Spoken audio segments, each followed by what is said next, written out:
നമസ്തുതേ ഉലങ്കാസുരകർമ്മന്ത ആന്ധ്രപാലകാളി നമസ്തുതേ ഉലങ്കാസുരകർമ്മന്ത ആന്ധ്രപാലയ പാലയ ദേവിയാസുരകർമ്മന്ത ആന്ധ്രപാലയ പാലയ ഭദ്രകാളി നമസ്തുതേ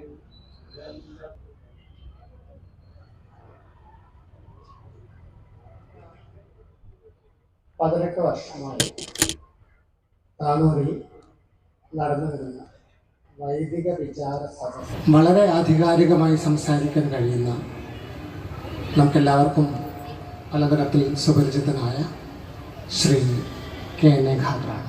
ഒരു 30 വർഷം 35 വർഷം മുന്നെയാണ് അദ്ദേഹത്തിൻ്റെ പ്രഭാഷണങ്ങൾ ആദ്യമായി കേൾക്കുന്നത്. ഉച്ചയ്ക്ക് 1 മണി 1:30 ആകുമ്പോൾ ഞങ്ങളെല്ലാവരും ഊണ് കഴിക്കാൻ പിരിയുന്ന നേരത്താണ് അദ്ദേഹം ആ ക്യാമ്പിൽ വരുന്നത്. അപ്പോൾ ഞാനന്ന് ഇരിക്കുമ്പോൾ ഞാൻ വിചാരിച്ചേ ഒരു രാഷ്ട്രീയക്കാരൻ വന്ന് സംസാരിക്കുന്നു എന്നാണ് വിചാരിച്ചത്. പക്ഷേ ഇപ്പോൾ ഇനി വിശക്കുന്നുണ്ട്, ഇനിയിപ്പോൾ നേരം കഴിയുമല്ലോ എന്നുള്ള ആധി കൊണ്ടാണ് അവിടെ എല്ലാവരും ഇരിക്കുന്നത്. പക്ഷേ സംസാരിച്ച് തുടങ്ങി 2 മിനിറ്റിനുള്ളിൽ ആ സദസ്സിനെ കീഴടക്കുന്ന ഒരു അതുല്യ പ്രഭാഷക പ്രതിഭയാണ് അന്ന് ഞാൻ മനസ്സിലാക്കിയത്.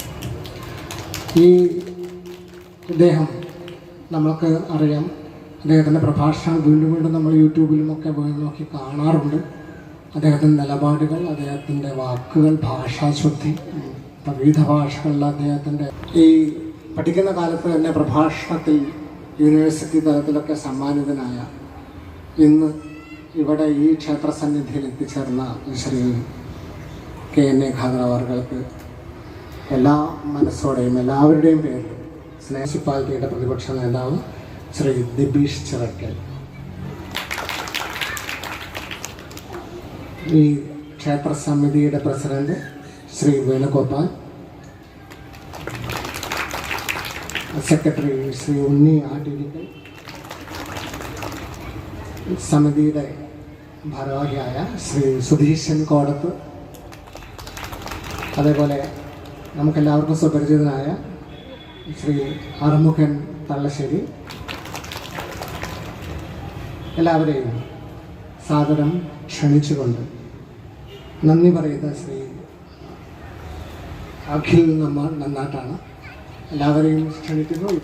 വെട്ടത്തുനാടിൻ്റെ പൈതൃകത്തെക്കുറിച്ച് സ്വാഗത പ്രഭാഷകൻ പറയുകയുണ്ടായി. വെട്ടത്തുനാടിൻ്റെ പൈതൃകം നമ്മുടെ മുന്നിൽ വന്നിട്ടുണ്ട്. KN സാറിനെ കുറിച്ച് പറയുകയാണെങ്കിൽ കേരള നിയമസഭയിൽ ഒരിക്കൽ അദ്ദേഹം ഒരു പ്രഭാഷണം നടത്തുകയുണ്ടായി. പ്രഭാഷണമല്ല, ഒരു പ്രസംഗം.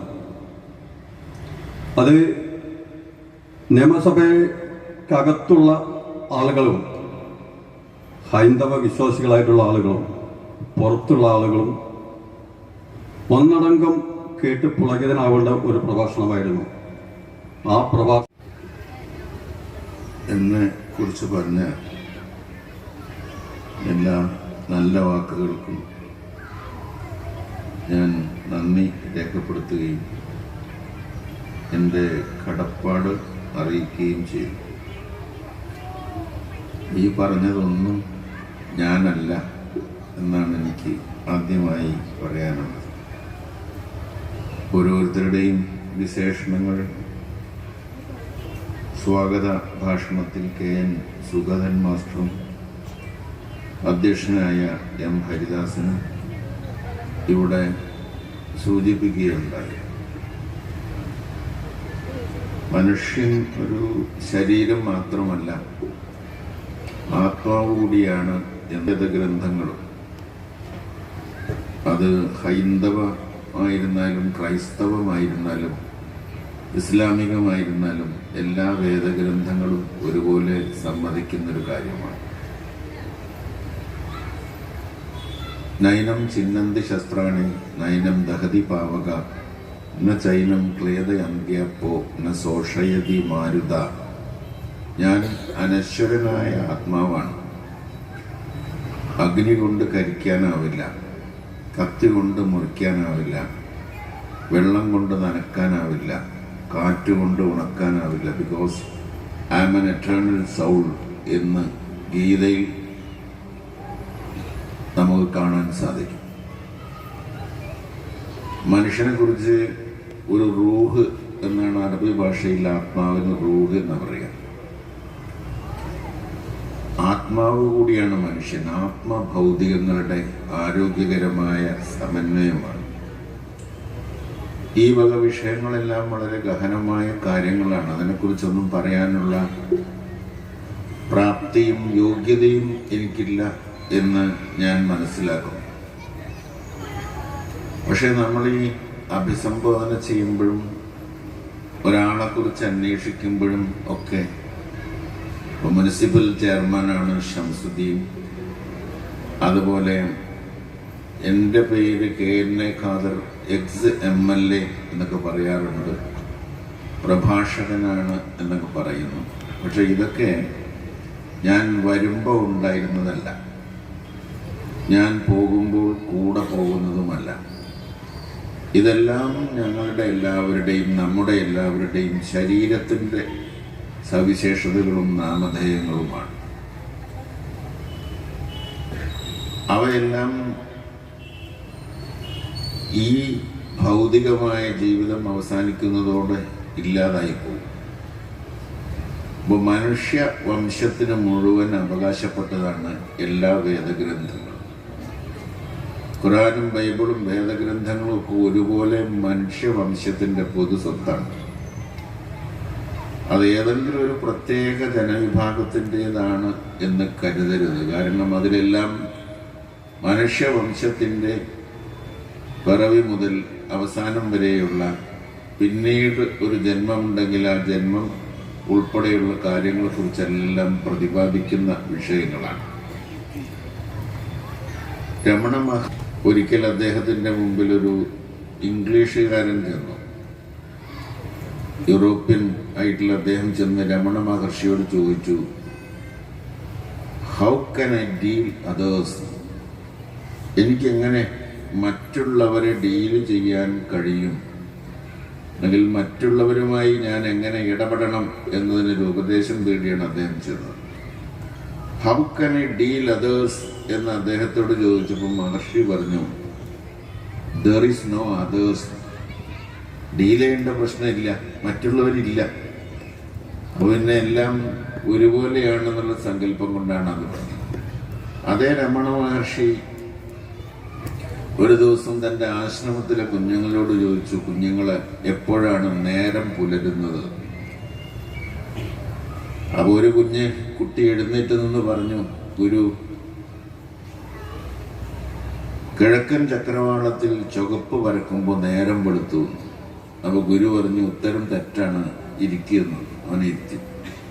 രണ്ടാമത്തവനോട് ചോദിച്ചപ്പോൾ അവൻ പറഞ്ഞു, പുറത്തോട്ട് നോക്കുമ്പോൾ വൃക്ഷങ്ങളെയും ജീവജാലങ്ങളെയൊക്കെ തിരിച്ചറിയാൻ സാധിക്കുമ്പോൾ നേരം വെളുത്തു വന്നു. അപ്പോൾ ഗുരു പറഞ്ഞു, നിങ്ങൾ പുറത്തിറങ്ങുമ്പോൾ ഒരു പുരുഷനെയാണ് കാണുന്നതെങ്കിൽ ആ പുരുഷൻ നിങ്ങളുടെ സഹോദരനാണെന്നും, ഒരു സ്ത്രീയെയാണ് കാണുന്നതെങ്കിൽ ആ സ്ത്രീ നിങ്ങളുടെ സഹോദരിയാണെന്നും എപ്പോൾ ബോധ്യപ്പെടുന്നുവോ അപ്പോഴാണ് നേരം വെളുക്കുന്നത്.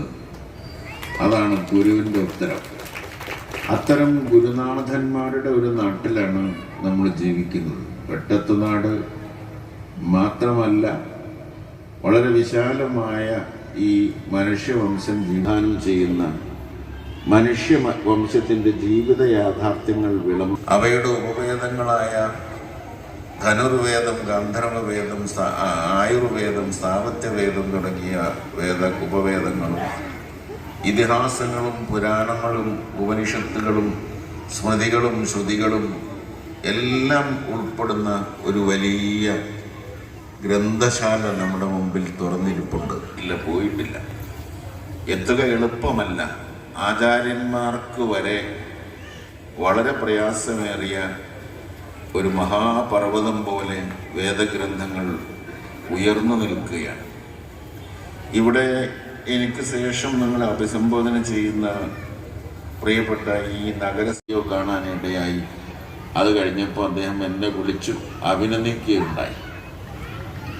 ഞാൻ പറയുന്നത്, ഈ ഇതിഹാസങ്ങളും പുരാണങ്ങളും ഉൾപ്പെടെയുള്ള ഒരുപാട് ഗ്രന്ഥങ്ങൾ, വേറെ മതസ്ഥർക്ക് അവരുടേതായ ഗ്രന്ഥങ്ങൾ, മുസ്ലിങ്ങൾക്ക് ഖുറാനും, ബൈബിളാണെങ്കിൽ 64 പുസ്തകങ്ങളുണ്ട് ക്രൈസ്തവർക്ക്. ഇതൊക്കെ എന്തെങ്കിലും താരതമ്യമുണ്ടോ? ഇതിലെല്ലാം കാണപ്പെടുന്ന വിഷയങ്ങൾ അന്തസത്തക്ക് ഒരു സമാനതയുണ്ടോ എന്നുള്ള വിഷയം പഠിക്കാനാണ് ഉണ്ടായിരുന്നില്ല. എന്നാൽ വേദങ്ങളിൽ തന്നെ വേദം എല്ലാവർക്കും പഠിക്കാനുള്ളതാണ്, എല്ലാവർക്കും മനസ്സിലാക്കി കൊടുക്കേണ്ടതാണ് എന്ന് നേരത്തെ പറഞ്ഞു വെച്ചിട്ടുണ്ട് എന്ന് ആചാര്യന്മാർ പറയുന്നു. ഇപ്പം ധാരാളം ദേശിൻ്റെ ആശ്രമത്തിലും അല്ലെങ്കിൽ പഠന കേന്ദ്രത്തിലും ഇങ്ങനെ ഒരുപാട് കേന്ദ്രങ്ങളിലായി ആവശ്യമുള്ളവർക്കെല്ലാം വേദം പരിചയപ്പെടാനും പഠിക്കാനുമുള്ള അവസരം ഇന്ന് ഉള്ളൊരു കാര്യം. വേദങ്ങളും ഇതിഹാസങ്ങളും ഒക്കെ പറയുമ്പോൾ നമ്മുടെ സംസ്കാരവും മനുഷ്യജീവിതത്തിൻ്റെ എല്ലാ വശങ്ങളും അതിനകത്ത് പറയുന്നു. മനുഷ്യജീവിതത്തിൻ്റെ എല്ലാ വശങ്ങളും തന്നെ വിവാഹം കഴിക്കുന്നു, അല്ലെങ്കിൽ എങ്ങനെയാണ് വിവാഹിതനാകേണ്ടത്, വിവാഹിതയാകേണ്ടത്, വേദങ്ങളും ഉപനിഷത്തുകളും അതുപോലുള്ള സംഭവങ്ങളും മതഗ്രന്ഥങ്ങളിൽ പറയുന്ന കാര്യങ്ങളും ഒക്കെ ആചാര്യങ്ങളത്ത് മൂല്യങ്ങളാണ് എന്ന് മനസ്സിലാക്കാനും ഉൾക്കൊള്ളാനും സാധിക്കുമ്പോൾ കലഹങ്ങളെല്ലാം അവസാനിക്കും എന്നാണ് ഞാൻ ധരിച്ചിട്ടുള്ളത്. ഇപ്പം രാമായണ മാസം വരുമ്പോൾ എല്ലാവരും രാമായണം വായിക്കാറാണ്. കർക്കിടക മാസം മുഴുവൻ രാമായണം നിരന്തരമായി വായിച്ചുകൊണ്ടിരിക്കുന്ന മുത്തശ്ശിമാരും അമ്മമാരിട്ടുള്ളത്. എന്താണ് ഈ വായിച്ചുകൊണ്ടിരിക്കുന്നത്? എന്ത് സന്ദേശമാണ് മനുഷ്യ ജീവിതത്തിൽ അതിൽ നിന്ന് കിട്ടാനുള്ളത് തുടങ്ങിയ കാര്യങ്ങളെക്കുറിച്ച് നാം വേവലാതിപ്പെടേണ്ടതുണ്ട്, മനസ്സിലാക്കേണ്ടതുണ്ട്. ഇപ്പോൾ ഉദാഹരണമായി രാമായണത്തിൽ എന്നല്ല, ഇപ്പോൾ ചേച്ചിക്കാണ് എന്ന് പറഞ്ഞ ലക്ഷ്മണൻ, പക്ഷേ സീത പുഷ്പവിമാനത്തിൽ കൊണ്ടുപോയപ്പോൾ, തട്ടിക്കൊണ്ടുപോയപ്പോൾ പോകുന്ന വഴിയിൽ തൻ്റെ വസ്ത്രത്തിൻ്റെ, അന്നത്തെ ഏത് വസ്ത്രമാണെന്ന് വെച്ചാൽ അതിൻ്റെ ഒരു കഷ്ണത്തിൽ തൻ്റെ ആഭരണങ്ങളൊക്കെ പൊതിഞ്ഞ് ഒരു കിഴിയാക്കി താഴോട്ടിട്ടിരുന്നു.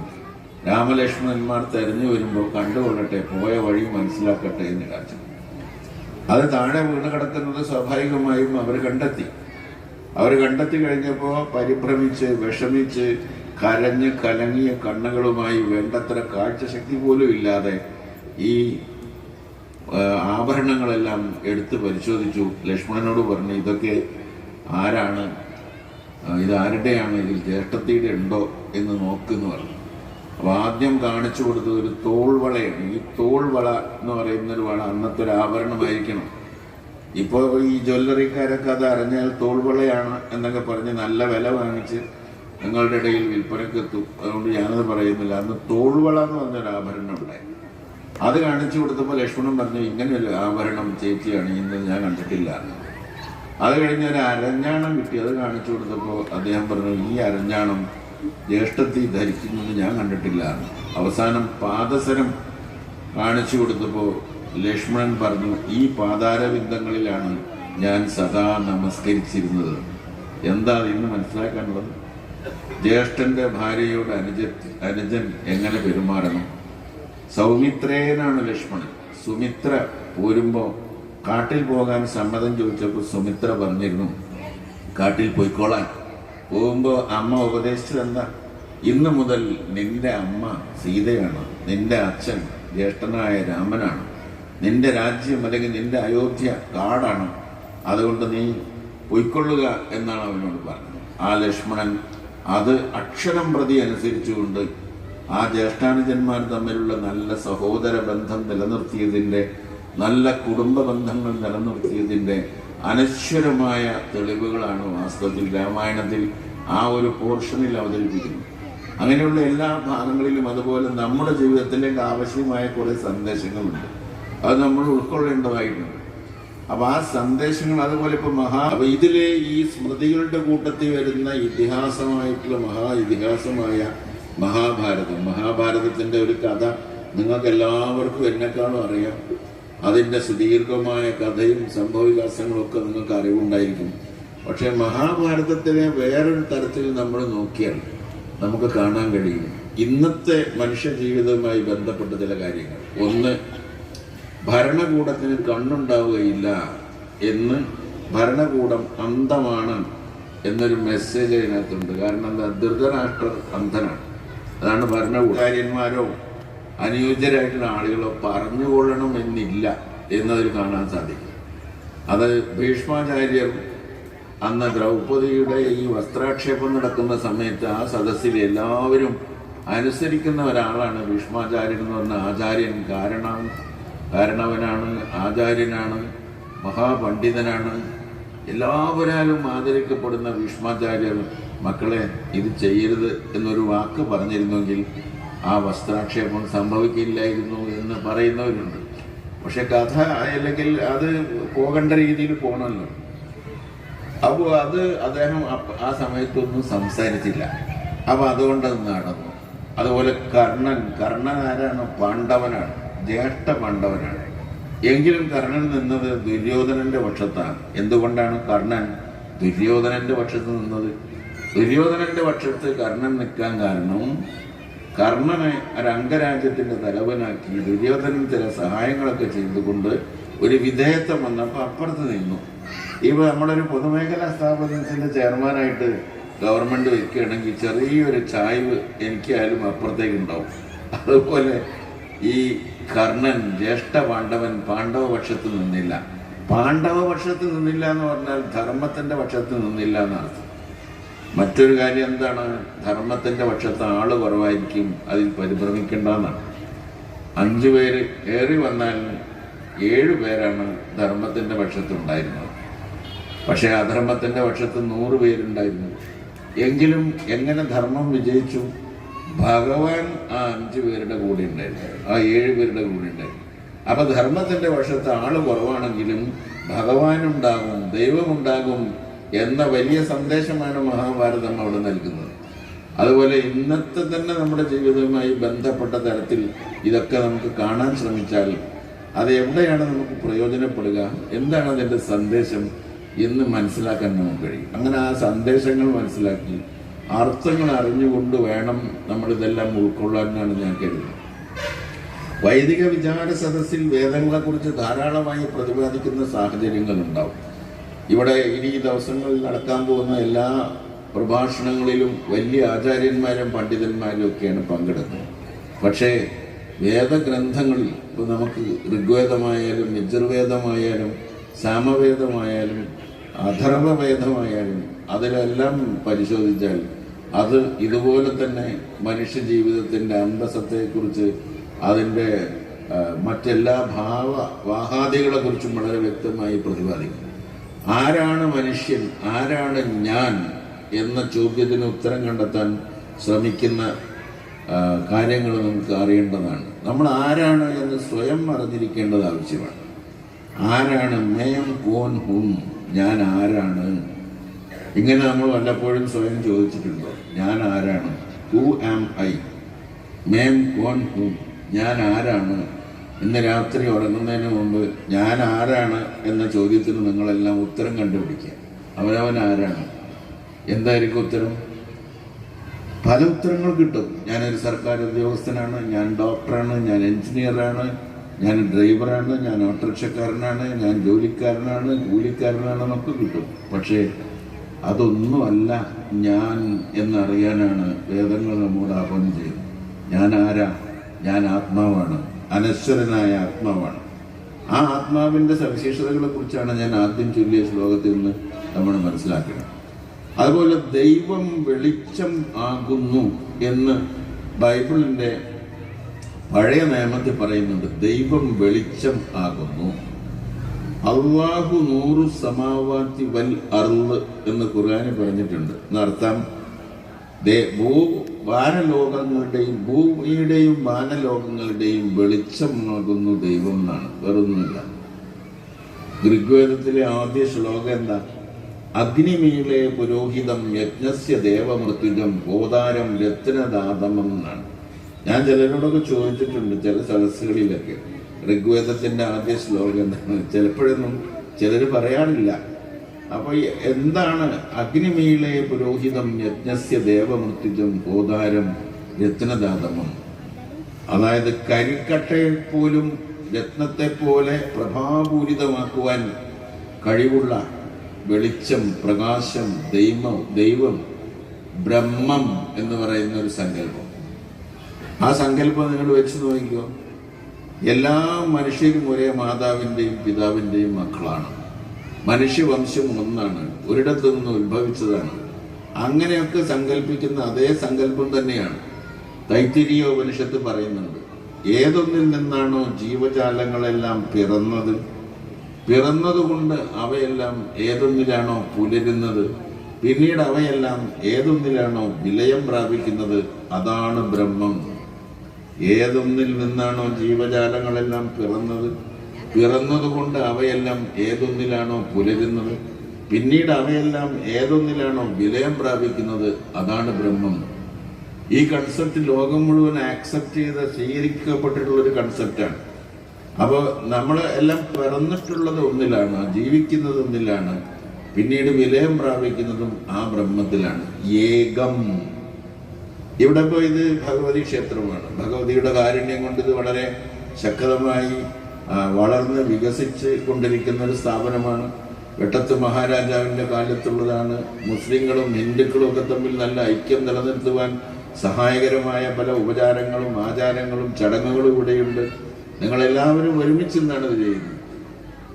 എങ്കിലും എന്താണ് യഥാർത്ഥത്തിൽ സംഭവിക്കുന്നത് അത് നമ്മൾ പരിശോധിച്ചാൽ ഇപ്പോൾ ഒരു പൂർണ്ണത എന്ന് പറയും. ഇപ്പോൾ ബൈബിളിൽ പറഞ്ഞിട്ടുണ്ട്, മത്തായി 5-ാം അധ്യായത്തിന്റെ 44-ാം വചനം, ശത്രുക്കളെ സ്നേഹിപ്പിൻ, ഉപദ്രവിക്കുന്നവർക്ക് വേണ്ടി പ്രാർത്ഥിപ്പിൻ, എന്തെന്നാൽ സ്വർഗസ്ഥനായ നമ്മുടെ പിതാവ് നീതിമാന്മാരുടെ മേലും നീതി കെട്ടവരുടെ മേലും തൻ്റെ സൂര്യനെ ഉദിപ്പിക്കുകയും നല്ലവരുടെ മേലും ചീത്തവരുടെ മേലും തൻ്റെ മഴ വർഷിപ്പിക്കുകയും ചെയ്യുന്നുവല്ലോ. ആര്? സ്വർഗസ്ഥനായ പിതാവ്. അതുപോലെ സൽഗുണ സമ്പൂർണനാണ് ദൈവം എന്ന് എല്ലാ വിശ്വാസികളും ഒരുപോലെ കരുതുന്നു. ആ സൽഗുണ സമ്പൂർണത, ആ പൂർണ്ണത മനുഷ്യർക്ക് വരുന്ന എങ്ങനെ? ശുക്ല യജുർവേദത്തിലുണ്ട്, ഓം പൂർണ്ണമത പൂർണ്ണമിതം പൂർണ്ണാത് പൂർണ്ണമുദച്യതേ പൂർണ്ണസ്യ പൂർണ്ണമാദായ പൂർണ്ണമേവാവശിഷ്യതേ. പൂർണ്ണത്തിൽ നിന്ന് പൂർണ്ണം എടുത്താലും പൂർണ്ണം, പൂർണ്ണത്തോട് പൂർണ്ണം ചേർത്താലും പൂർണ്ണം. ആ പൂർണ്ണത്തിന് മാറ്റമില്ല. ദൈവമാണ്, സ്ഥിരമായ സ്ഥായിയായ ബ്രഹ്മമാണ്, അതിന് ചലനമില്ല. ഇപ്പോൾ നമുക്കറിയാം ഈ ബ്രഹ്മത്തെ കുറിച്ചുള്ള കൺസെപ്റ്റിൽ ഇപ്പൊ ചലനം ഇല്ലാത്ത ഒന്നുമില്ല. നിങ്ങളും ഞാനും ഇപ്പോഴും ചലിച്ചുകൊണ്ടിരിക്കുകയാണ്. വെറുതെ ഇരിക്കില്ലേ എന്ന് തോന്നും. അല്ല, ഭൂമി നമ്മയും കൊണ്ട് കറങ്ങിക്കൊണ്ടിരിക്കുകയാണ്. ഭൂമി കറങ്ങുന്നു, സൂര്യൻ കറങ്ങുന്നു, പ്രപഞ്ചം കറങ്ങുന്നു. ഏറ്റവും ചുരുങ്ങിയത് നമ്മുടെ തലക്ക് മീതെയുള്ള ഫാൻ കറങ്ങുന്നു. നിങ്ങൾ ഒരു കോണി കയറി പോവുകയാണെങ്കിൽ കോണി അവിടെ സ്റ്റെപ്പ് അവിടെ നിൽക്കും, നിങ്ങൾ ഇളകി ചവിട്ടി കയറി പോവും. അത് എസ്കലേറ്റർ ആണെങ്കിൽ നിങ്ങൾ നിൽക്കും, അപ്പോൾ കോണി സ്വന്തം പോവും, മേലോട്ട് പോവും. എവ്രിതിങ് ഈസ് മൂവിങ്, ചലിച്ചുകൊണ്ടേയിരിക്കുകയാണ് എല്ലാ പദാർത്ഥങ്ങളും, എല്ലാ സംഭവങ്ങളും. ഈ ശരീരത്തിലാണെങ്കിലോ ശരീരം ചലിച്ചുകൊണ്ടിരിക്കുന്നു. അതിനകത്തുള്ള അറ്റം തന്നെയാണ് ആത്മ എന്ന് പറയുന്ന ആറ്റം ചലിച്ചുകൊണ്ടിരിക്കുന്നു. ആ ആറ്റത്തിനകത്ത് ന്യൂട്രോണും പ്രോട്ടോണും ഒക്കെ ചലിച്ചുകൊണ്ടിരിക്കുന്നു. ഇങ്ങനെ മനുഷ്യൻ സദാ നിശ്വാസങ്ങൾ. ശ്വസിക്കുക എന്ന് പറഞ്ഞാൽ ജനിക്കലാണ്, നിശ്വസിക്കുക എന്ന് പറഞ്ഞാൽ മരിക്കലാണ്. അപ്പൊ നമ്മൾ ജനിച്ചുകൊണ്ടേയിരിക്കുന്നു, മരിച്ചുകൊണ്ടേയിരിക്കുന്നു. ഒരു സെക്കൻഡിൽ 4 തവണ ഒരു മനുഷ്യൻ ശ്വസിക്കും എന്നാണ് സിദ്ധ യോഗികളൊക്കെ പറഞ്ഞത്. 4 തവണ ഒരു സെക്കൻഡിൽ. ഒരു സെക്കൻഡിൽ 4 തവണയാണെങ്കിൽ ഒരു മണിക്കൂറിൽ 15 തവണ, ഒരു ദിവസം 900 തവണ നമ്മൾ ശ്വസിക്കും. അത് കഴിഞ്ഞാൽ ആകെ ഒരു ശരാശരി മനുഷ്യ ജന്മത്തിൽ 93,31,26,000 തവണ മനുഷ്യൻ ശ്വസിക്കുന്നതാണ് പറഞ്ഞത്. അപ്പൊ അതൊക്കെ അത്ര ആക്യുറേറ്റ് ആയിട്ട് കണ്ടുപിടിക്കാൻ സാധിക്കുന്ന സിദ്ധാന്തങ്ങൾ ഇവിടെ അവൈലബിൾ ആണ് ഈ സംസ്കാരത്തിന്. അങ്ങനെ അപ്പൊ 93,31,26,000 തവണ ശ്വാസ നിശ്വാസങ്ങളുണ്ട്. ആ ശ്വാസത്തെ നിയന്ത്രിക്കുക എന്ന യോഗവും അഭ്യാസമൊക്കെ വന്നത് ആ ശ്വാസം എണ്ണം കുറച്ചാൽ ആയുസ് കൂടുന്നില്ല, അല്ലാണ്ട് ആയുസല്ല, ശ്വാസത്തിന്റെ എണ്ണമാണ് തീരുമാനിക്കപ്പെടുന്നത്. ഇങ്ങനെ പല ചിന്താഗതികളും മനുഷ്യ ജീവിതത്തിന്റെ എല്ലാ വശങ്ങളെക്കുറിച്ചും അതിനകത്ത് പറയും. അങ്ങനെയുള്ള ഈ മനുഷ്യവംശം, ഈ നമുക്ക് കിട്ടിയ ഈ ജന്മം, ഇതൊരുപാട് കാലം ഉള്ളതല്ല. വലിയ ഭാഗ്യം ചെയ്തത് കൊണ്ട്, ദൈവത്തിൻ്റെ കാരുണ്യം കൊണ്ട് നമുക്ക് വീണ് കിട്ടിയതാണ് ഈ ജന്മം. നമ്മളാരും ആവശ്യപ്പെട്ടത് കൊണ്ടല്ല. ചന്ദ്രകളഭം ചാർത്തിയുറങ്ങും തീരം, ഇന്ദ്രധനുസിൻ തൂവൽ പൊഴിയും തീരം, ഈ മനോഹര തീരത്തു തരുമോ ഇനിയൊരു ജന്മം കൂടി എന്ന് വയലാർ രാമവർമ്മ പാടാനുള്ള കാരണം അതാണ്. ഈ അതിമനോഹരമായ ജന്മം നമുക്ക് വീണ് കിട്ടി, നമ്മൾ മനുഷ്യരായി. ഒരു ചിത്രശലഭത്തിൻ്റെ ആയുസ് മാത്രമേ എങ്കിലും നമുക്കുള്ളൂ. ഈ ശ്വാസം നിന്ന് കഴിഞ്ഞാൽ ഇപ്പോൾ നമ്മുടെ ശരാശരി ആയുസ് കേരളത്തിൽ 70 വർഷമാണ്, 70 വയസ്സാണ് ശരാശരി. എന്നാൽ പശ്ചിമ ശരദശതം എന്ന് വേദങ്ങളിൽ ആദ്യമേ പറഞ്ഞിട്ടുണ്ട് 100 കൊല്ലം വേണം. എത്രയോ 100 ശരൽക്കാലങ്ങൾ കാണാനുള്ള, പശ്ചിമ ശരദശതം 100 ശരൽക്കാലങ്ങൾ കാണാനുള്ള ആയുസ് നമുക്കുണ്ടാവട്ടെ എന്നുള്ള കൺസെപ്റ്റ് വേദങ്ങളിലുണ്ട്. എങ്കിലും നമുക്ക് 70 വർഷമാണ് കേരളത്തിലെ ശരാശരി എന്ന് പറയുന്നത്. 70 വർഷം എന്ന് പറഞ്ഞാൽ എന്താ? 25,567 ദിവസങ്ങളാണ്. 25,567 ദിവസങ്ങളിൽ 8,000 ദിവസം ഞാനും നിങ്ങളും ഉറങ്ങുകയാണ്. വേറെ ഒരു 8,000 ദിവസം നമ്മൾ വസ്ത്രധാരണത്തിനും മറ്റു കാര്യങ്ങൾക്കും ആഹാരം കഴിക്കാനും വേണ്ടി ചെലവഴിക്കുകയാണ്. 8 × 8 16ആയി. പിന്നെ ഒരു 8,900 ദിവസം മാത്രമേ ബാക്കിയുള്ളൂ. അപ്പോൾ 70 വയസ്സ് വരെ ജീവിക്കുന്ന ഒരു മനുഷ്യന്റെ ആയുസിൽ ഒരു 15 വർഷം വളരെ സ്മാർട്ടായിട്ട് എന്തെങ്കിലും ചെയ്യാൻ കഴിയുന്ന രീതിയിലുള്ള വർഷങ്ങൾ കിട്ടും. അപ്പോൾ പിന്നെ ഇവിടെ കലഹിക്കേണ്ട കാര്യം എന്താ? അപ്പോൾ സ്നേഹത്തോടു കൂടി സന്തോഷത്തോടു കൂടി മറ്റുള്ളവർക്ക് വേണ്ടി മറ്റുള്ളവരോടൊപ്പം അവരനെ കരുതി അന്യരോട് സഹകരിച്ച് അന്യരെ സഹായിച്ച് നല്ല ജീവിതം നയിക്കാനാണ് വേദങ്ങളൊക്കെ ആഹ്വാനം ചെയ്യുന്നത്. അത് തന്നെയാണ് വേദഗ്രന്ഥങ്ങളൊക്കെ ആഹ്വാനം ചെയ്യുന്ന നല്ല മനുഷ്യ ജീവിതം. അതുകൊണ്ടാണ് ഇപ്പോൾ ശ്രീനാരായണ ഗുരുവിനെ പോലെ നമ്മൾ ഇൻക്ലൂസീവ് ആവണം എന്ന് പറയാം. ശ്രീനാരായണ ഗുരുവിൻ്റെ കാര്യങ്ങൾ എടുത്തു നോക്കിയാൽ അദ്ദേഹം ഒരു മഹാകവിയായിരുന്നു എന്ന് പറയാം, ഒരു സൈദ്ധാന്തികനായിരുന്നു എന്ന് പറയാം. അദ്ദേഹത്തിൻ്റെ ആശയങ്ങളെ, അങ്ങനെയുള്ള ഗുരുക്കന്മാരെ കുറിച്ച് ഞാൻ രമണ മഹർഷിയെ കുറിച്ച് പറഞ്ഞതുപോലെ ശ്രീനാരായണ ഗുരുവിൻ്റെ ഏറ്റവും അടുത്ത അനുയായി അയ്യപ്പൻ മാഷായിരുന്നു, സഹോദരൻ അയ്യപ്പൻ. ആ അയ്യപ്പൻ മാഷ് ശ്രീനാരായണ ഗുരു ഒരു ജാതി ഒരു മതം ഒരു ദൈവം മനുഷ്യനെ അറിയുമ്പോൾ അയ്യപ്പൻ മാഷ് പറയും ജാതിയില്ല മതമില്ല മനുഷ്യനിലൊന്നുമില്ല. അദ്ദേഹം പറയുക അവിശ്വാസമാണ്, യുക്തിവാദമാണ്. അദ്ദേഹം പറഞ്ഞു ഈശ്വരനില്ല, മതമില്ല, ജാതിയില്ല, മനുഷ്യൻ എന്നാണ് അയ്യപ്പൻ മാഷ് പറഞ്ഞത്. അയ്യപ്പൻ മാഷ് എന്ന് പറയുമ്പോൾ അദ്ദേഹത്തിന്റെ വേറെ അനുയായികൾ ഗുരുവിനോട് എന്നിട്ട് പറഞ്ഞതാ, അങ്ങയുടെ ഏറ്റവും അടുത്ത അനുയായിയായിട്ടുള്ള അയ്യപ്പൻ ഇങ്ങനെ പറഞ്ഞുകൊണ്ട് നടക്കുന്നല്ല ഗുരു, അതൊന്ന് കറക്റ്റ് ചെയ്യണം, അതൊന്ന് അദ്ദേഹത്തെ തിരുത്തണം എന്ന് പറഞ്ഞപ്പോൾ ഗുരു എന്താ പറഞ്ഞാൽ, അയ്യപ്പൻ അങ്ങനെയൊക്കെ പറഞ്ഞാലും അവന്റെ പ്രവൃത്തിയിൽ ദൈവമുണ്ട്, അവന്റെ പ്രവൃത്തിയിൽ ദൈവമുണ്ട്. അപ്പൊ ദൈവം എവിടെ ഉണ്ടായിരിക്കേണ്ടത്? പ്രവൃത്തിയിലാണ് ദൈവത്തെ നമ്മൾ കാണിക്കേണ്ടത് എന്നാണ് ആ പറഞ്ഞതിൻ്റെ അർത്ഥം. അതുപോലെ കേശവൻ, അദ്ദേഹത്തിന്റെ കേശവൻ അദ്ദേഹത്തിന്റെ ഏറ്റവും അടുത്ത ശിഷ്യനായിരുന്നു. ഈ കേശവൻ എന്ന് പറയുന്ന മനുഷ്യനെ ശ്രീനാരായണ ഗുരുവിന്റെ ആശ്രമത്തിൽ, ആലുവയിൽ ആശ്രമം തുടങ്ങിയപ്പോൾ അവിടെ ഈ നെയ്ത്ത് പഠിപ്പിക്കുന്നതിന് വേണ്ടി സ്ത്രീകളൊക്കെ നെയ്ത്ത് പഠിപ്പിക്കുന്നതിന്റെ ചുമതല കേശവനെ ഏൽപ്പിച്ചു. കേശവൻ അത് ഭംഗിയായി ചെയ്തുകൊണ്ടിരിക്കും. പക്ഷെ കേശവനൊരു പ്രശ്നം എന്താ വെച്ചാൽ ആശ്രമത്തിൽ വെജിറ്റേറിയനാണ്, സദ്യ ഭക്ഷണം വെജിറ്റേറിയനാണ്. കേശവന് ഒന്നുകിൽ മാംസം വേണോ അല്ലെങ്കിൽ മത്സ്യം വേണോ ഉണ്ണണമെങ്കിൽ. അപ്പൊ കേശവൻ ഇവിടെ ആരെയും അറിയാതെ ഒളിച്ചുപോയി ഉച്ചയ്ക്ക് അപ്പുറത്തുള്ള ഹോട്ടലിൽ പോയി ഇറച്ചി മീനൊക്കെ കഴിച്ച് സുഖമായിട്ട് വന്ന് അവിടെ ഇരുന്ന് ജോലി ചെയ്യും. 1 മാസം കഴിഞ്ഞപ്പോൾ കേശവൻ അദ്ദേഹം ഭക്ഷണം കഴിക്കാറുള്ള ഹോട്ടലിൽ ചെന്നിട്ട് കീശയിൽ ഇങ്ങനെ തൊട്ടുകൊണ്ട് ആ ക്യാഷ്യരോട് ചോദിച്ചു, അല്ല എൻ്റെ ഈ മാസത്തെ ബില്ല് എത്രയാണ് ഉച്ചഭക്ഷണത്തിൻ്റെ? അപ്പോൾ ഹോട്ടലുകാരൻ പറഞ്ഞു, ഏത് ബില്ല്? ഭക്ഷണം കഴിച്ചിട്ട് ബില്ല്? അയ്യോ അത് ഗുരു തന്നല്ലോ പറഞ്ഞു. ആര്? ഈ കേശവൻ ഇങ്ങനെ ഭക്ഷണം കഴിക്കുന്നുണ്ടെന്ന് മനസ്സിലാക്കി എടുത്തിട്ട് അത് ഗുരു കൊണ്ടുപോയി കൊടുത്തിരിക്കുകയാണ്. ആശ്രമത്തിലെ ആചാരം നോക്കി അനുസരിച്ചല്ല ഗുരു നിന്നത്. ഗുരു ആ മനുഷ്യനെ ആണ് കണ്ടത്, ആ മനുഷ്യന്റെ പ്രവൃത്തികളെയാണ് കണ്ടത്, അവരനെയാണ് കണ്ടത്. അതാണ് മറ്റുള്ളവർക്കായി സ്വയം കത്തി എരിയുന്ന സുസ്നേഹമൂർത്തിയാം സൂര്യ, വറ്റാത്ത നിറമാർന്ന നിൻ തപ്തദീപ്തമാം അക്ഷയപാത്രത്തിൽ നിന്നുറന്നൊഴുകുന്നൊരിത്തിരി ചുടുവാൽ വെളിച്ചം കുടിച്ച് ഇവിടെ ഈ ചെറിയ വട്ടത്തിൽ കൊച്ചുഭൂമിയിൽ ജീവന്റെ ഉന്മത്ത നൃത്തം എന്ന് ONV പാടാൻ കാരണം മറ്റുള്ളവർക്ക് അതാണ് ഞാൻ നേരത്തെ പറഞ്ഞ ഒരു സ്ഥിരമായ ഒരു കേന്ദ്രം ഉണ്ടാവും. ഏതിനും മനുഷ്യനും അങ്ങനെ ഒരു സ്ഥിരമായ ഒരു കേന്ദ്രമുണ്ട് എല്ലാത്തിനും. അവിടെയാണ് നമ്മൾ ദേവീ ദേവന്മാരെ സങ്കല്പിക്കുന്നതും ബ്രഹ്മത്തെ സങ്കല്പിക്കുന്നതും. അതാ ഞാൻ സ്റ്റെപ്പ് കയറി പോകുന്ന ഉദാഹരണം പറഞ്ഞത്, എസ്കലേറ്ററിന്റെ ഉദാഹരണം പറഞ്ഞത്, നമ്മുടെ ശരീരഘടനയുടെ ഉദാഹരണം പറഞ്ഞത് ആ സ്ഥിരമായിട്ടുള്ള കേന്ദ്രം. ഇപ്പൊ ഒരു കാറിന്റെ ടയർ ചുറ്റുകയാണെങ്കിൽ, ഒരു ഫാൻ തിരികയാണെങ്കിൽ അനങ്ങാതിരിക്കുന്ന സ്ഥിരമായി നിൽക്കുന്ന ഒരു കേന്ദ്രമില്ലാതെ ഇതിന്റെ കറക്കം സാധ്യമല്ല. അപ്പൊ സ്ഥിരമായി നിൽക്കുന്ന എന്തോ ഉണ്ട്, മരണമില്ലാത്ത എന്തോ ഉണ്ട്, ജനനമില്ലാത്ത എന്തോ ഉണ്ട്, ജന്യമൃതികളില്ലാത്തതാണ് ബ്രഹ്മം. ജനിമൃതികളില്ല. നമ്മുടെ ജീവിതമാണ് ഒരു ഡ്രാമ വീല് പോലെ. ഈ ചക്രത്തിൽ നമ്മൾ ഓരോ റോൾ അഭിനയിച്ച് നമ്മുടെ ഈ കാലം ഇങ്ങനെ കഴിഞ്ഞു പോകുന്നത് മാത്രം. ആ ഡ്രാമ വീലിലാണ് നമ്മളുള്ളത്. പക്ഷെ ആ വീലിൽ ബ്രഹ്മമില്ല, ദൈവമില്ല. അപ്പൊ ദൈവത്തിന്റെ ഏകത്വം, ദൈവത്തിന്റെ ആ സ്ഥായി ഭാവം, ആ സ്ഥിരത, ദൈവത്തിന്റെ കാരുണ്യം, ദൈവത്തിന്റെ സ്നേഹം, ദൈവത്തിന്റെ അനുഗ്രഹം, അതൊക്കെ തേടിയാണ് നമ്മൾ ക്ഷേത്രങ്ങളിലും ആരാധനാലയങ്ങളിലും ഒക്കെ പോകുന്നത്. തീർച്ചയായും ആ ഊർജം നമ്മിലേക്ക് പകർന്നു തരാൻ ക്ഷേത്രങ്ങൾക്കും ആരാധനാലയങ്ങൾക്കും സാധിക്കും, യാതൊരു സംശയമില്ല.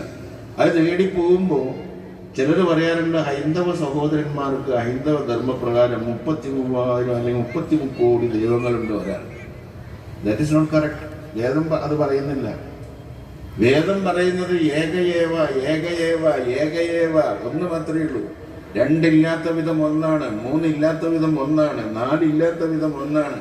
പറഞ്ഞാൽ നേരം പോകും 10 തവണ 10 ഇല്ലാത്ത വിധം ഒന്നാണ്. എന്നാൽ സത് വിപ്ര ബഹുദാ വദന്തി, സത്യം ഒന്ന് മാത്രമേ ഉള്ളൂ. ആചാര്യന്മാർ അതിനെ പലതായി വ്യാഖ്യാനിക്കുന്നു. പിന്നെങ്ങനെ ഇവിടെ ഒരു ഭഗവതി ക്ഷേത്രം ഉണ്ടായത്? ഇപ്പൊ ഈ മണ്ഡലകാലത്ത്, ഈ മണ്ഡലകാലം എന്താന്ന് നിങ്ങൾക്ക് അറിയാലല്ലേ? എങ്ങനെയാണ് ഈ മണ്ഡലകാലം 41 ദിവസം ആയത്? എങ്ങനെയാണ് ആയത്? ഇംഗ്ലീഷ് വർഷം 365 ദിവസമാണ്. നമ്മുടെ വർഷം 324 ദിവസമാണ്. അപ്പൊ ഇതിനിടയിൽ 41 ദിവസമുണ്ട്. ആ 41 ദിവസം കംപ്ലീറ്റ് ചെയ്താണ് മണ്ഡലകാലം. ഒരു വർഷം തികയുന്നതിന് 324 ദിവസം കഴിഞ്ഞാൽ ഒരു വർഷമായി. നമ്മുടെ കലണ്ടർ അനുസരിച്ച്, ഇംഗ്ലീഷ് കലണ്ടർ അനുസരിച്ച് 365 ദിവസം. ഇതിന് രണ്ടിൻ്റെ ഇടയിലുള്ള 41 ദിവസമാണ് ഈ മണ്ഡലകാലമായിട്ട് കണക്കാക്കപ്പെടുന്നത്. പക്ഷേ ഈ ദൈവം ഏകനായിട്ട് ഇങ്ങനെ വരുന്നുണ്ട്. അപ്പൊ അതിപ്പോ ഇത് മണ്ഡലകാലം. അപ്പൊ ഭൂതനാഥ സദാനന്ദ സർവഭൂത ദയാപര രക്ഷ രക്ഷ മഹാഭാവോ ശാസ്ത്രേ ദുഭ്യം നമോ നമ എന്ന് പറഞ്ഞ് അയ്യപ്പനെ തേടി 18ാം പടി കയറി കഷ്ടപ്പെട്ട് ഭക്തന്മാർ അവിടെ പോകും. അവിടെ ചെല്ലുമ്പോൾ അവിടെ എന്താ എഴുതി വെച്ചിട്ടുള്ളത്? തത്വമസി, അത് നീ തന്നെയാകുന്നു. ഇത്ര ദൂരം സഞ്ചരിച്ച് വ്രതം അനുഷ്ഠിച്ച് നമ്മൾ ത്യാഗം സഹിച്ചവിടെ ചെന്നപ്പോൾ നമുക്കൊരു മഹത്തായ കാര്യം മനസ്സിലായി, അത് നീ തന്നെയാണ്. തത്വമസി എന്നാണ് കാണുന്നത് അല്ലേ? അപ്പൊ അയ്യപ്പൻ അദ്ദേഹം പറഞ്ഞത് എന്തിനാ വെച്ചാൽ അയ്യപ്പൻ അവിടെ ഇരിക്കുകയാണ്. കൽക്കത്തയിലെ കാളി ക്ഷേത്രം, ദുർഗാക്ഷേത്രത്തിൽ ചെന്ന് നോക്കിയാൽ കാളി നിൽക്കുകയാണ്. കാളി രൗദ്രഭാവത്തിൽ നാക്ക് നീട്ടി, ചോരയൊലിക്കുന്നത് പോലെ തോന്നിക്കുന്ന ചുവന്ന നാക്ക് നീട്ടി, ചുവന്ന പട്ടുസാരി അണിഞ്ഞ് 51 കപാലങ്ങൾ കഴുത്തിൽ കെട്ടിത്തൂക്കി രൗദ്രഭാവത്തിൽ ഇങ്ങനെ നിൽക്കുകയാണ് കാളി. അയ്യപ്പൻ ഇരിക്കുകയാണ്. അനന്ത പത്മനാഭൻ ശയിക്കുകയാണ്. അപ്പോൾ ഒരാൾ ശയിക്കുന്നു, ആ ദൈവത്തെ നമ്മൾ ആരാധിക്കുന്നു. ഇരിക്കുന്ന ദൈവത്തെ ആരാധിക്കുന്നു, നിൽക്കുന്ന ദൈവത്തെ ആരാധിക്കുന്നു. അപ്പൊ എങ്ങനെയാ ഏകനാവുക, ഒന്നാവുക? ഒന്നിന്റെ വ്യത്യസ്ത ഭാവങ്ങളാണ് ഇതെല്ലാം. അതുകൊണ്ട് ഏകനാണ്. ഞാൻ ഖാദറാണ്. ഞാൻ ഇവിടെ വരുമ്പോൾ കാറിൽ സഞ്ചാരിയായി ഞാൻ സഞ്ചരിച്ച് വരികയായിരുന്നു. സുധീഷ് എന്നെ വിളിക്കുമ്പോഴൊക്കെ ഞാനൊരു സഞ്ചാരിയാണ്. ഇപ്പൊ ഞാൻ നിങ്ങളുടെ മുമ്പാകെ നിങ്ങൾ അംഗീകരിക്കുമെങ്കിൽ ഒരു പ്രഭാഷകനാണ്. ഞാൻ വീട്ടിലേക്ക് തിരിച്ചു ചെന്നാൽ എൻ്റെ ഭാര്യയ്ക്ക് ഞാൻ ഭർത്താവാണ്, എൻ്റെ മക്കൾക്ക് ഞാൻ അച്ഛനാണ്. ആ മക്കൾ എന്നെ ബഹുമാനിക്കുന്നത് അച്ഛൻ എന്ന നിലയിലാണ്, ഭാര്യ എന്നെ ബഹുമാനിക്കുന്നത് ഭർത്താവ് എന്ന നിലയിലാണ്, സുധീഷ് എന്നെ ബഹുമാനിക്കുന്നത് പ്രഭാഷകൻ എന്ന നിലയിലാണ്. എൻ്റെ കാർ ഓടിക്കുന്നവൻ എന്നെ ബഹുമാനിക്കുന്നത് കാറിലെ ഒരു സഞ്ചാരി എന്ന നിലയിലാണ്. അതാരാണ് ഈ സഞ്ചാരി? ആരാണ് അച്ഛൻ? ആരാണ് ഭർത്താവ്? ആരാണ് പ്രഭാഷകൻ? എല്ലാം ഒരേ ഖാദർ തന്നെയാണ്. അങ്ങനെ വ്യത്യസ്തമായ രീതികളിൽ ദൈവത്തെ ആരാധിക്കുകയും അതിൽ നിന്ന് ഊർജം സംഭരിക്കുകയും അങ്ങനെ ആ സത്വത്തിൽ നിന്ന് സിദ്ധാന്തത്തിലേക്ക്, തത്വത്തിലേക്ക് പോവുകയാണ്. ഈ കാണപ്പെടുന്ന ഈ വിഗ്രഹത്തിൽ നിന്ന് തത്വത്തിലേക്ക് മടങ്ങി പോകാൻ സാധിക്കുന്ന തരത്തിലുള്ള ആരാധനാ രീതികൾ നിലനിൽപ്പുണ്ട്.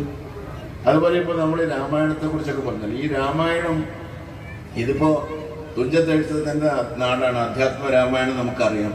അതുപോലെ വാൽമീകി രാമായണം അറിയാം. വാൽമീകിക്ക് ഒരു ക്ഷേത്രമുണ്ട്. അതാരെങ്കിലും കേട്ടിട്ടുണ്ടോ? വാൽമീകിക്ക് എഴുത്തുകാരനൊരു ക്ഷേത്രമുണ്ട്. അതെവിടെയുള്ള അറിയോ? ലോകത്തെവിടെ വാൽമീകിയുടെ പേരിലൊരു ക്ഷേത്രമുണ്ട്. അത് പോർട്ട് ബ്ലെയറിലാണ്. ആൻഡമാൻ നിക്കോബാർ ദ്വീപിലെ പോർട്ട് ബ്ലെയറിൽ വാൽമീകിയുടെ നാമധേയത്തിൽ ഒരു ടെമ്പിൾ ഉണ്ട്. വാമന ക്ഷേത്രങ്ങളും മറ്റു ക്ഷേത്രങ്ങളൊക്കെ നമ്മൾ കണ്ടിട്ടുണ്ട്. അങ്ങനെ ഒരു ടെമ്പിൾ ഉണ്ട്. ഇത് ലോകത്തിലെ ഏറ്റവും വലിയ ക്ഷേത്രം എവിടെ സ്ഥിതി ചെയ്യുന്നു? ലോകത്തിലെ ഏറ്റവും വലിയ ക്ഷേത്രം സ്ഥിതി ചെയ്യുന്ന ഇന്ത്യയിലല്ല. ഇത്രയധികം ലക്ഷക്കണക്കിന് ക്ഷേത്രങ്ങളുള്ള ഇന്ത്യയിലല്ല. ബൃഹദീശ്വരം, തഞ്ചാവൂരും, മധുര മീനാക്ഷിയും, ശ്രീരംഗവും, ശുചീന്ദ്രവും, കുംഭകോണവും, രാമേശ്വരവും, മുരുടേശ്വരവും ഒക്കെ സ്ഥിതി ചെയ്യുന്ന ഈ ഇന്ത്യയിലല്ല ലോകത്തിലെ ഏറ്റവും വലിയ ക്ഷേത്രം. അത് കംബോഡിയയിലാണ്. കംബോഡിയയിലെ അങ്കോർ വാട്ട് എന്നാണ് ആ ക്ഷേത്രത്തിന് പറയുക. 10 കിലോമീറ്റർ ചുറ്റളവാണ്. അപ്പൊ ആ ക്ഷേത്രം മുഴുവനായിട്ടൊന്ന് കാണുന്ന ഒരു ഹെലികോപ്റ്റർ വേണം. അത്രയ്ക്കും വലിയ ക്ഷേത്രം അങ്കോർ വാട്ട്, അത് സ്ഥിതി ചെയ്യുന്നത് കംബോഡിയയിലാണ്. അപ്പൊ എങ്ങനെ കംബോഡിയയിൽ ക്ഷേത്രം ഉണ്ടായി? കംബോജം, അവിടെ എങ്ങനെ ക്ഷേത്രം ഉണ്ടായി? അതുപോലെ തന്നെ ഇന്തോനേഷ്യ, ലോകത്തിലെ ഏറ്റവും അധികം മുസ്ലിങ്ങളുള്ള രാജ്യം ഇന്തോനേഷ്യയാണ്. വേറെ പാകിസ്ഥാനൊന്നും അല്ല. ഏറ്റവും കൂടുതൽ മുസ്ലിങ്ങൾ അധിവസിക്കുന്ന രാജ്യം ഇന്തോനേഷ്യയാണ്. ആ ഇന്തോനേഷ്യയിലെ ഫ്ലൈറ്റ് എയർവേസിന് പറയുന്നത് ഗരുഡ എയർവേസ് എന്നാണ്. വല്ല ബന്ധുവും ഭാരതീയ സംസ്കാരമായിട്ടുണ്ടോ എന്ന് ആലോചിച്ച് നോക്കി. ഗരുഡ എയർവേസ് എന്നാണ്. അവരുടെ ട്രാൻസ്പോർട്ടിന്റെ പേര് ഭഗീരഥി ട്രാൻസ്പോർട്ട് എന്നാണ്. അവരുടെ ബാങ്കിന്റെ പേര് റിസർവ് ബാങ്ക് ഓഫ് ഇന്ത്യ മാതിരിയുള്ള അവരുടെ ബാങ്കിന്റെ പേര് കുബേര ബാങ്ക്. അപ്പൊ അങ്ങനെയുള്ള കുബേര ബാങ്ക് ഇതെല്ലാം അവിടെ ഉണ്ട്. രാമായണം തന്നെ ഇപ്പൊ രാമകഥകൾ പലതുണ്ട്. അതിൽ അറബി ഭാഷയിൽ ഒരു രാമായണമുണ്ട്. അറബി ഭാഷയിൽ രാമായണം എഴുതിയത് ഈജിപ്തുകാരനായ കാമിൽ കൈലാനി എന്ന് പറഞ്ഞ ആളാണ്. ആ രാമായണത്തിൽ ഏറ്റവും വലിയ മര്യാദാ പുരുഷോത്തമനാണ് രാമൻ. അതില് ബാലിവധം വരെ ഇല്ല, ശംഭുകവധ ഇല്ല. ബാലിവധം ഉണ്ട്, ശംഭുകവധ ഇല്ല. രാമനെ ഏറ്റവും വലിയ മര്യാദാ പുരുഷോത്തമനായി അവതരിപ്പിക്കുന്നത് കാമിൽ കൈലാനി എന്ന് പറയുന്ന ഈജിപ്ഷ്യൻ മുസ്ലിമാണ്. അപ്പൊ അവിടെയുണ്ട്. വേറെ രാജ്യങ്ങളിലൊക്കെ തായ്ലൻഡ്, ബർമ്മ, എല്ലാ സ്ഥലങ്ങളിലുണ്ട്. ബുദ്ധമതം അവിടേക്കുള്ളതുപോലെ തന്നെ ഹൈന്ദവ സംസ്കാരത്തിന്റെ അല്ലെങ്കിൽ ഈ ഭാരതീയ സംസ്കാരത്തിൽ ഈ സനാതന ധർമ്മം എന്നൊക്കെ പറയുമ്പോൾ സനാതനം എന്ന് പറഞ്ഞാൽ നശിക്കാത്തതെന്ന് മാത്രമേ അർത്ഥമുള്ളൂ, നാശമില്ലാത്തതെന്ന് അർത്ഥമുള്ളൂ, എന്നും നിലനിൽക്കുന്നതെന്ന് മാത്രമേ അർത്ഥമുള്ളൂ. ആ സമ്പ്രദായങ്ങളാണ് ഓരോ കാലഘട്ടത്തിലും മനുഷ്യവംശത്തിന് ദൈവികമായ സന്ദേശങ്ങൾ ദൈവത്തിൽ നിന്ന് വിളികെട്ടുണ്ടായത് ഋഷീശ്വരന്മാരുടെ അന്വേഷണത്തിലൂടെയാണ് വേദങ്ങളൊക്കെ ഉണ്ടായത്. 3 സംഗതികളാണ് അറിയേണ്ടത്. 1 ഈശ്വരൻ, 2 ജഗത്ത്, 3 മനുഷ്യൻ. ഇത് തമ്മിലുള്ള ബന്ധം. ഇത്ര മാത്രമേ ശങ്കരാചാര്യരും എല്ലാവരും ആചാര്യന്മാരെ അന്വേഷിച്ചിട്ടുള്ളൂ. 1 ഞാൻ മനുഷ്യൻ, 2 ദൈവം, 3 എനിക്കിതെല്ലാം അനുഭവവേദമാകുന്ന ഈ ജഗത്ത്. അപ്പൊ ഈശ്വരൻ, ജഗത്ത്, മനുഷ്യൻ, ഈ 3 സംഗതികളും തമ്മിലുള്ള ബന്ധവും ആ 3നെയും മനസ്സിലാക്കാനുള്ള പരിശ്രമങ്ങളിൽ നിന്നാണ് എല്ലാ വേദങ്ങളും ഉത്ഭവിച്ചത്, എല്ലാ ഗ്രന്ഥങ്ങളും ജനിച്ചത്. ചില അത്ഭുതങ്ങൾ കാണാം. മനുഷ്യർക്ക് എന്തിനാ ഒരു വേദഗ്രന്ഥം, എന്തിനാണ് ഒരു വേദം പഠിക്കുന്നത്, എന്താണ് അതിൻ്റെ ആവശ്യം? അങ്ങനെ അന്വേഷിച്ച് നോക്കിയാൽ നിങ്ങൾക്ക് കണ്ടെത്താൻ സാധിക്കും. ഇപ്പോൾ മരങ്ങളുണ്ട് ഇല്ലേ, നല്ല വൃക്ഷങ്ങൾ ധാരാളമുണ്ട്. Why the tree is flowering? എന്തുകൊണ്ടാണ് മരങ്ങൾ പൂക്കുന്നത്? Why the tree is flowering? എന്തുകൊണ്ടാണ് വൃക്ഷങ്ങൾ പൂക്കുന്നു, കായ്ക്കുന്നു, മാധുര്യമേറിയ കായ്കനികൾ ഉണ്ടാകുന്നു, അതിൻ്റെ ശാഖകളിൽ ചില്ലകളിൽ കിളികളുടെ കൂടുണ്ടാക്കുന്നു, യാത്രികർ അതിൻ്റെ താഴെ തണലിൽ വിശ്രമിക്കുന്നു. ആർക്കു വേണ്ടി? മനുഷ്യരില്ലാത്ത സ്ഥലത്ത് ഇത് ചെയ്തുകൊണ്ടിരിക്കും വൃക്ഷം. വനാന്തരങ്ങളിൽ, നിബിഡ വനങ്ങളിൽ ആർക്കും ആവശ്യമില്ല തണൽ, എങ്കിലും മരം അവിടെ ഉണ്ട്. സുഗന്ധം ആസ്വദിക്കാൻ അവിടെ ആരുമില്ല, എങ്കിലും സുഗന്ധമുണ്ട്. Why? It's a duty of the tree to flower. ദൈവികമായി ഈ വൃക്ഷത്തിന് കൊടുത്ത ജോലി പൂക്കുക, കായ്ക്കുക, മനുഷ്യർക്ക് തണലാവുക, കിളികൾക്ക് കൂടാവുക, ആഹാരം നൽകുക എന്നുള്ള ജോലിയാണ് മരത്തിന് കൊടുത്തത്. അപ്പോൾ നമ്മളിങ്ങനെ നടന്നു പോകുമ്പോൾ 2-3 മരം കണ്ടാൽ ഇവൻ കൊള്ളാത്ത മരമാണ്, മദ്യപിക്കുന്ന മരമാണ്, മറ്റേ ചീട്ട് കളിക്കുന്ന മരമാണെന്ന് പറയാൻ പറ്റുമോ? ഇല്ല. മരങ്ങളൊക്കെ ഒരുപോലെ അതിൻ്റെ ഒരു ഡ്യൂട്ടി ഉണ്ട്. ആ ഡ്യൂട്ടിയാണ് ഈ പൂക്കുക എന്നുള്ളത്. മനുഷ്യനെക്കാളും ആയുസുള്ള സാധനങ്ങളാണ്. Why the river is flowing? എന്തിനാണ് പുഴ ഒഴുകുന്നത്? ഗിരിശൃംഖങ്ങളിൽ നിന്ന് ഉത്ഭവിച്ച് പുഴകൾ ഒഴുകിക്കൊണ്ടേയിരിക്കുന്നു ഇല്ലേ? പുഴകൾ ഒഴുകിക്കൊണ്ടേയിരിക്കുന്നു. ഗുരു ഗിരിവർസെ ഗിർഗിർക്കർ നദിയോന്നെ ബഹനാസീക്കാന്നാണ്. വലിയ ഗിരിശൃംഖങ്ങളിൽ നിന്ന് ഉത്ഭവിച്ച് ഗിർഗിർക്കർ വീണ് നദികൾ ഒഴുകാൻ പഠിക്കുന്നു. പിന്നെയോ സിർ പടക്ക് പടക്ക് പത്തർ പർ ചർണോനെ ചർണ സീക്ക, പാറക്കെട്ടുകളിൽ തലയിട്ട് അടിച്ചടിച്ച് ഒഴുകാൻ പഠിക്കുന്നു. അപ്പൊ എന്തിനാ നദി ഒഴുകുന്നത്? വെള്ളത്തിന് ആവശ്യമില്ലാത്തവരുടെ ഇടയിലൂടെ പോലും, അങ്ങനെ ഒരു ആവശ്യമില്ലാത്ത പ്രദേശങ്ങളിലും ആളുകൾ അത് ഉപയോഗിച്ചാലും ഇല്ലെങ്കിലും the river is flowing. Why? It is the duty of the river to flow. Why the sun is shining? എന്തിനാണ് സൂര്യൻ പ്രകാശിക്കുന്നത്? സൂര്യൻ എന്തിനാണ് പ്രകാശിക്കുന്നത്? ഇങ്ങനെ വെറുതെ നിന്നിട്ട് കുറച്ച് ദിവസം കഴിഞ്ഞ് വന്നാൽ പോലെ, 6 മാസം കഴിഞ്ഞ്.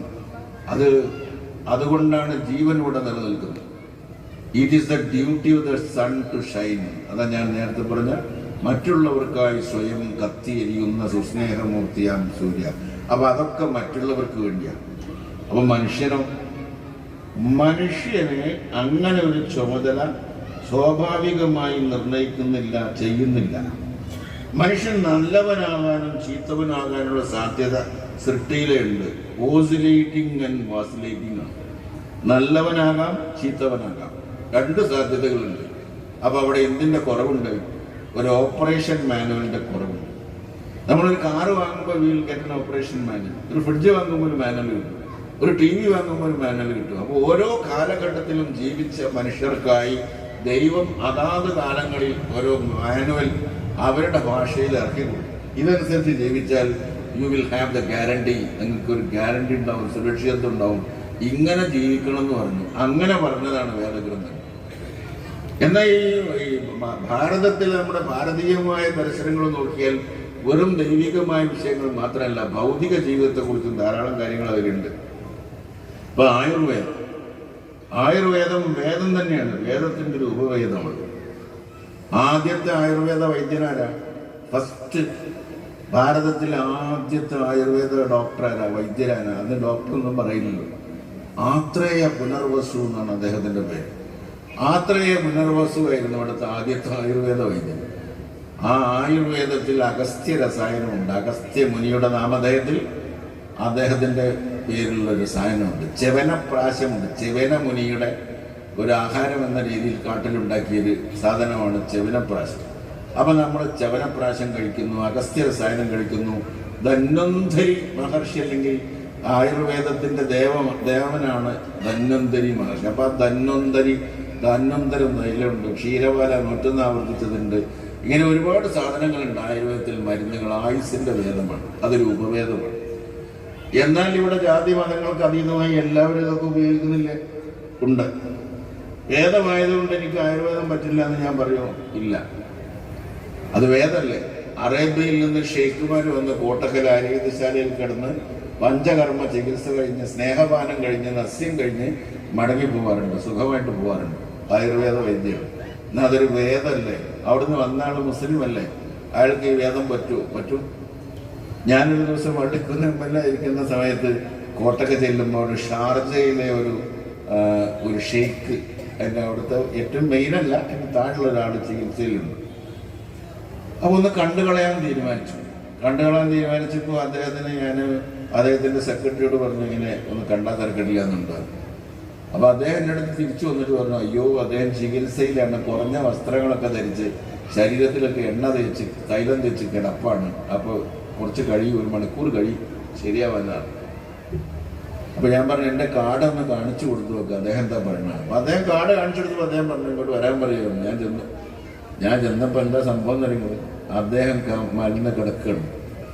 അദ്ദേഹത്തിൻ്റെ നെഞ്ഞത്ത് രാമൻകുട്ടിമാരനും മറ്റേ വേണുക്കുട്ടന്മാരനും കൂടി ഒരു കയർമ തുമ്മിയിട്ട് കാലിങ്ങനെ തൈലത്തിൽ മുക്കിയിട്ട് ഈ ഷാർജ ഷെയ്ഖിൻ്റെ നെഞ്ചത്ത് ഇങ്ങനെ ചവിട്ടി വിളിയാണ്. ഷാർജ ഷെയ്ഖിൻ്റെ നെഞ്ചത്ത് ചവിട്ടാൻ രാമൻകുട്ടി വാര്യർക്ക് അല്ലാതെ ലോകത്താർക്കെങ്കിലും അധികാരമുണ്ടോ? തല പോകില്ല. നിങ്ങളൊന്ന് ആലോചിച്ചത്. അപ്പൊ ചികിത്സ ആയുർവേദ ചികിത്സയാണ്. അപ്പൊ ആ ചികിത്സ എന്തിനാ ഈ വേദത്തിന്റെ ചികിത്സ സ്വീകരിക്കുന്നത്? അത് ഫലപ്രദമായത് കൊണ്ടാണ്.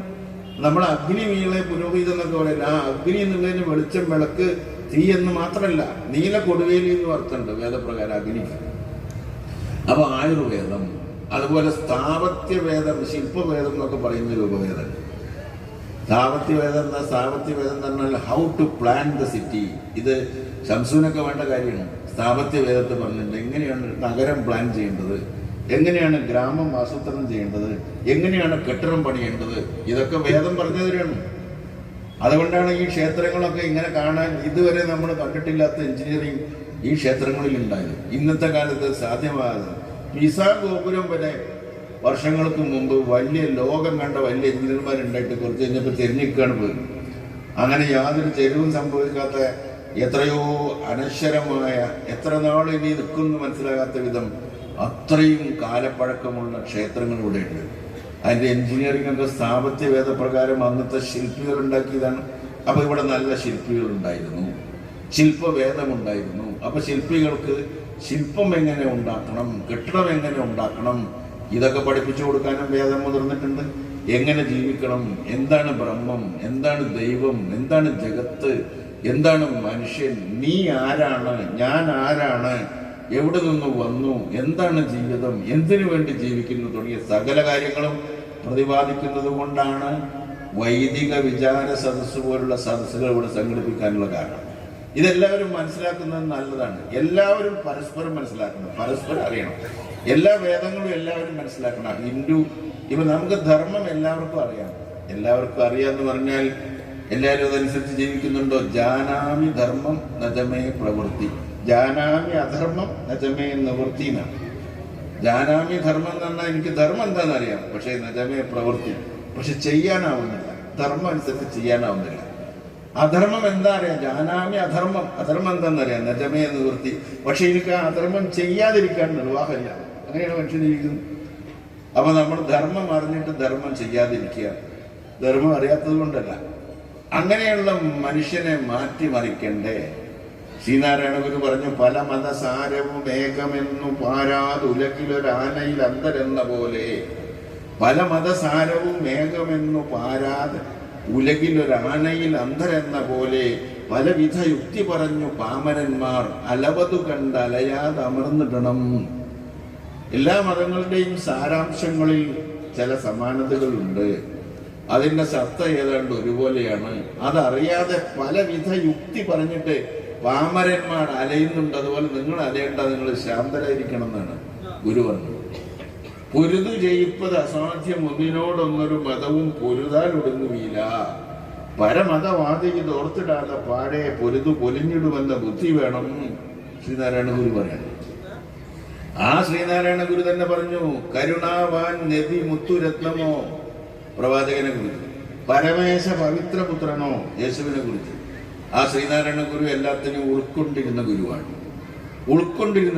അപ്പൊ എല്ലാത്തിനെയും ഉൾക്കൊള്ളുക, എല്ലാത്തിനെയും സഹായിക്കുക. വൃക്ഷങ്ങളും പക്ഷിമൃഗാദികളും ഈ പ്രപഞ്ചം ഒരുമിച്ചാണ് വേദങ്ങളും വിഭാഗം ചെയ്യുന്നത്. ജീവജാലങ്ങൾ ഉൾപ്പെടെയാണ്, നമ്മുടെ കാര്യം മാത്രമല്ല. ഈ സംരക്ഷണം, പ്രകൃതിയുടെ സംരക്ഷണം, ജീവജാലങ്ങൾ, പുഴ, വെള്ളം, പക്ഷി, ഇല്ലേ? അപ്പൊ അതിനെന്തുകൊണ്ട് നമ്മൾ വേദം ഗ്രഹിക്കുകയും, നമ്മളിപ്പോ ഒരു പക്ഷി പറക്കുന്നത് എങ്ങനെയാണ്, എല്ലാത്തിനും സുരക്ഷിതമായി. നമ്മുടെ ജീവിതത്തിന്റെ ഫോക്കസ് ഭൗതികമായി തീർന്നാൽ ഒരിക്കലും സ്വസ്ഥത നമുക്കുണ്ടാവില്ല. അത് സ്പിരിച്വലായി തീർന്നാൽ നമുക്കൊരു സ്വസ്ഥത ഉണ്ടാവും. അപ്പൊ this is A spiritual science. ഇതൊരു ആത്മീയമായൊരു ശാസ്ത്രമാണ്, സ്പിരിച്വൽ സയൻസ് ആണ്. സയൻസ് ഉണ്ട്, സ്പിരിച്വൽ സയൻസ് ഉണ്ട്. സയൻസിൽ ഇപ്പോൾ വെള്ളം എന്താണെന്ന് ചോദിച്ചാൽ H2O എന്ന് പറയും. ഹൈഡ്രജനും ഓക്സിജനും ഒരു പ്രത്യേക രീതിയിൽ കൂടിച്ചേർന്നപ്പോൾ ജലം ഉണ്ടായി, H2O. പക്ഷെ അടുത്ത ക്വസ്റ്റ്യൻ ചോദിക്കും, why? There is no answer. എന്തുകൊണ്ടുണ്ടായി? ഉത്തരം സയൻസിനില്ല. എങ്ങനെ ഉണ്ടായി എന്ന് ചോദിച്ചാൽ ഉത്തരം പറയും, ഇങ്ങനെ എന്നെ രീതിയിലുണ്ടായി. അപ്പൊ ശാസ്ത്രം നമ്മൾ നിരാകരിക്കുന്നില്ല. ശാസ്ത്രീയമായ സൗകര്യങ്ങളൊക്കെ ഉപയോഗിച്ചിട്ടല്ലേ ഇപ്പൊ നമ്മൾ ക്ഷേത്രവും കൊണ്ടു നടക്കുന്നതും, നമ്മൾ പരസ്പരം കാര്യങ്ങൾ അറിയുന്നതും, യൂട്യൂബ് നോക്കുന്നതും, അതെല്ലാം നിങ്ങൾക്ക് ഉപയോഗിക്കാനുള്ളതാണ്. അപ്പൊ ശാസ്ത്രത്തെ നമ്മൾ നിരാകരിക്കുന്നില്ല. ശാസ്ത്രവും ഇതും തമ്മിലുള്ള ബന്ധപ്പെടുത്തിക്കൊണ്ട് മാത്രമേ ആധുനിക കാലഘട്ടത്തിൽ മുന്നോട്ട് പോകാൻ കഴിയുള്ളൂ. അതിപ്പോ ഓരോ ക്ഷേത്രങ്ങളുടെ നടത്തിപ്പിൽ നമുക്ക് കാണാൻ സാധിക്കും. നമുക്കിപ്പോ ശരിക്കും എണ്ണയിട്ട് തിരികൾ മാത്രം കഴിയില്ല. വലിയ ക്ഷേത്രങ്ങളിലും വലിയ നഗരങ്ങളിലും വൈദ്യുതി ഉപയോഗിക്കേണ്ടി വരും വെളിച്ചത്തിന് വേണ്ടി. അങ്ങനെ ചില വ്യത്യാസങ്ങൾ വരുത്തേണ്ടി വരും. പക്ഷേ ചില നിഷ്ഠയുള്ള ചില സംഗതികൾ നമുക്ക് മാറ്റിമറിക്കാനാവില്ല.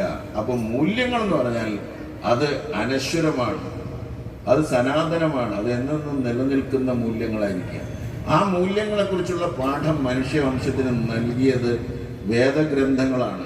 അതുപോലെ ഓരോ കാലഘട്ടത്തിലും മഹർഷിവര്യന്മാരിലൂടെ, പ്രവാചകന്മാരിലൂടെ നമുക്ക് ലഭ്യമായതാണ് ഇതൊക്കെ. അതിലെവിടെയും മനുഷ്യവംശത്തിന് എതിരായിട്ടൊന്നും പറയണില്ല. പരസ്പരം കലഹിക്കണമെന്ന് പറയുന്നില്ല, അമ്മയെയും അച്ഛനെയും ഇങ്ങനെ പരിപാലിക്കണം. ബ്രഹ്മയജ്ഞം, ദേവയജ്ഞം, അതിഥി യജ്ഞം, ഇങ്ങനെ ഒരുപാട് യജ്ഞങ്ങളുണ്ട്. 4-5 യജ്ഞങ്ങൾ ഒരു ദിവസം തന്നെ ചെയ്യാനുണ്ട് അല്ലേ? ഇപ്പൊ നമ്മള് മാതാപിതാക്കളെ ബഹുമാനിക്കണം എന്ന് പറഞ്ഞാൽ അച്ഛൻ മരിച്ചതിന് ശേഷം നമ്മൾ കുറെ അതിനൊക്കെ ഇതൊക്കെ ഒരുക്കിയിട്ട് കാക്കേനെങ്ങനെ മുട്ടി വിളിക്കലല്ല ശ്രാദ്ധം എന്ന് പറഞ്ഞാൽ. അപ്പൊ മുട്ടി വിളിച്ചിട്ട് അച്ഛൻ ഇരുന്നപ്പോ ആഹാരം കൊടുക്കാതെ അച്ഛൻ മരിച്ചു പോയതിനു ശേഷം കാക്കകൾക്ക് തീറ്റി കൊടുക്കലല്ല ശ്രാദ്ധം. ശ്രാദ്ധം എന്ന് പറഞ്ഞാൽ ശ്രദ്ധിക്കലാണ്, ജീവനോടുള്ള അച്ഛനെയും അമ്മയും ശ്രദ്ധിക്കലാണ് അല്ലേ? ആസ്താം താവതീയം എന്ന് കേട്ടിട്ടില്ലേ? ശങ്കരാചാര്യരെ അമ്മയെ കുറിച്ച് പാടിയത് ആസ്താം താവതീയം പ്രസൂതി സമയെ ദുർവാര ശൂലഭ്യത. കുന്തം കൊണ്ട് കുത്തുന്നത് പോലുള്ള വേദന അനുഭവിച്ചിട്ടല്ലേ അമ്മ എന്നെ ചുമന്നത്. നൈരുച്യം തനു ശോഷണം, ആഹാരത്തിന് രുചി ഇല്ലാണ്ടായി, ശരീരം മെലിഞ്ഞു. പിന്നെ മലമയി ശയ്യാജ സാമ്പൽസരി, ജനിച്ചപ്പോഴോ എൻ്റെ മലമൂത്രങ്ങളും വിസർജ്യങ്ങളും ഒക്കെ അമ്മ എടുത്തു, അമ്മ അതിൽ കിടന്നു മുങ്ങി. അങ്ങനെയുള്ള അമ്മക്ക് ഞാൻ എന്ത് പകരം തരാനാണ് എന്ന് ശങ്കരാചാര്യർ. അപ്പൊ ആ അമ്മയെ നോക്കുക, അച്ഛനെ നോക്കുക. ഇപ്പൊ ഈ മക്കളുടെ കാര്യത്തിലൊക്കെ ഞാൻ ചിലപ്പോൾ ചോദിച്ചിട്ടുണ്ട്. ഇപ്പൊ മുസ്ലിങ്ങളാണെങ്കിൽ ഒരു കുഞ്ഞ് ജനിക്കുമ്പോൾ ഞങ്ങൾ ചെവിയിൽ ആദ്യം അള്ളാഹു അക്ബർ എന്ന് പറയും, ബാങ്ക് കൊടുക്കും, ചെവിയിൽ ആദ്യം കേൾപ്പിക്കുകയാണ്. ദൈവം ഏറ്റവും വലിയവരാണെന്ന് അവൻ്റെ 2 ചെവിയിലും കേൾപ്പിക്കുകയാണ്. അപ്പൊ ഹൈന്ദവ സഹോദരന്മാർ ചിലരോട് ഞാൻ ചോദിച്ചു, നിങ്ങൾക്ക് അങ്ങനെ പറഞ്ഞിട്ടുണ്ടോ? അപ്പൊ ഞാൻ ചോദിച്ചു, ചിലരും പറഞ്ഞു അങ്ങനെയൊന്നും ഞങ്ങൾക്കുള്ളതായിട്ട് അറിയില്ല. എന്നുണ്ട് വേദോസി എന്ന് പറഞ്ഞ് നീ അറിവാകുന്നു എന്ന് പറഞ്ഞ് ഊതണം ചെവിയിൽ, നീ അറിവാകുന്നു എന്ന് പറഞ്ഞ് ചെവിയിൽ ഊതണം. വേദന നമ്മൾ സാധാരണ പറയാറില്ല. വേദന എന്നെന്താണ്? വേദ എന്ന് പറഞ്ഞാൽ അറിവ്. ഞാൻ പറഞ്ഞാൽ ഇല്ല, അറിവില്ലായ്മ കൊണ്ടാണ് ഈ വേദന വരുന്നത് അല്ലേ? അപ്പൊ വേദോസി എന്ന് പറഞ്ഞ് ഊതണം എന്നാണ്. അതുപോലെ ഇപ്പോ ഈ ഹിന്ദു മാരേജ് ആക്ട് അനുസരിച്ച് ഇന്ത്യയിൽ ഇപ്പോ ഒരു ഹൈന്ദവ വിവാഹം സാധുവായി തീരണമെങ്കിൽ എന്തൊക്കെ വേണം? അതിന് സപ്തപതി വേണം, ലാജാഹോമം വേണം, കോടതി വരെ അംഗീകരിച്ചാണ്. ഇത് രണ്ടുണ്ടെങ്കിൽ അത് ഒരു സാധുവായ വിവാഹമായി തീരുള്ളൂ. വിവാഹമായി തീർന്ന് മദ്യപാനിയായിട്ടുള്ള ഭർത്താവ് എവിടെ പോയി കള്ളു കുടിച്ച് കട്ടപ്പാതിലേക്ക് കയറി വന്ന് 4 കാലുമ്പോൾ നടന്ന് ഭാര്യയുമായി അങ്ങോട്ട് ചേർന്നും ചേരാത്തതും അവൻ അറിഞ്ഞൂടാ. അതിലെങ്ങനെ അബദ്ധത്തിൽ ചിലർ പറയും അങ്ങനെ ഈ കുട്ടി ഉണ്ടായി, ഇതൊരു ആക്സിഡന്റിൽ ഉണ്ടായതാണ്. ആക്സിഡന്റിൽ എങ്ങനെയല്ല കുട്ടി ഉണ്ടാവുക? ആക്സിഡന്റിൽ ഉണ്ടായി അങ്ങനെ ഉണ്ടാവണം നല്ല വേദങ്ങൾ പറഞ്ഞിട്ടുള്ളത്. അങ്ങനെ മദ്യപാനിയായി നടന്നൊരു ഭർത്താവ് നട്ടപ്പാതിലേക്ക് കയറി വന്നിട്ട് ഭാര്യയുടെ ശരീരത്തിൽ കയറി മറിഞ്ഞൊരു കുട്ടി ഉണ്ടാവലല്ല.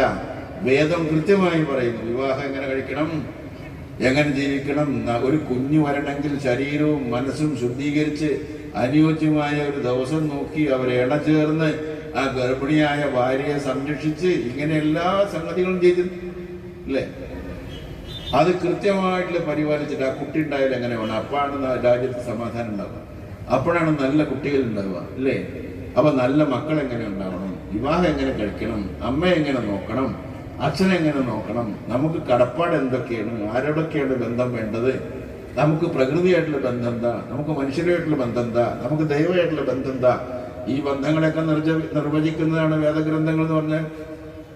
അതൊക്കെ കൊണ്ട് മാത്രമേ നമ്മുടെ ജീവിതം സഫലമാവുകയുള്ളൂ, സമാധാനമായിട്ടുള്ളതായി തീരുള്ളൂ. നമുക്ക് എന്താ വേണ്ടത്? ശരി, എന്താണ് മനുഷ്യർക്ക് വേണ്ടത്? സമാധാനമാണ്, സന്തോഷമാണ്, ആനന്ദമാണ്. ആ സമാധാനവും സന്തോഷവും ആനന്ദവും വരണമെങ്കിൽ നമ്മുടെ ഫോക്കസ് ഭൗതികമായ കാര്യങ്ങളിലാകരുത്. അപ്പൊ അതുകൊണ്ട് നമ്മൾ ബ്രഹ്മചര്യം, ഗാർഹസ്ഥ്യം, വാനപ്രസ്ഥം, പിന്നെ സന്യാസം, ഇങ്ങനെ 4 ആശ്രമങ്ങളുണ്ട്.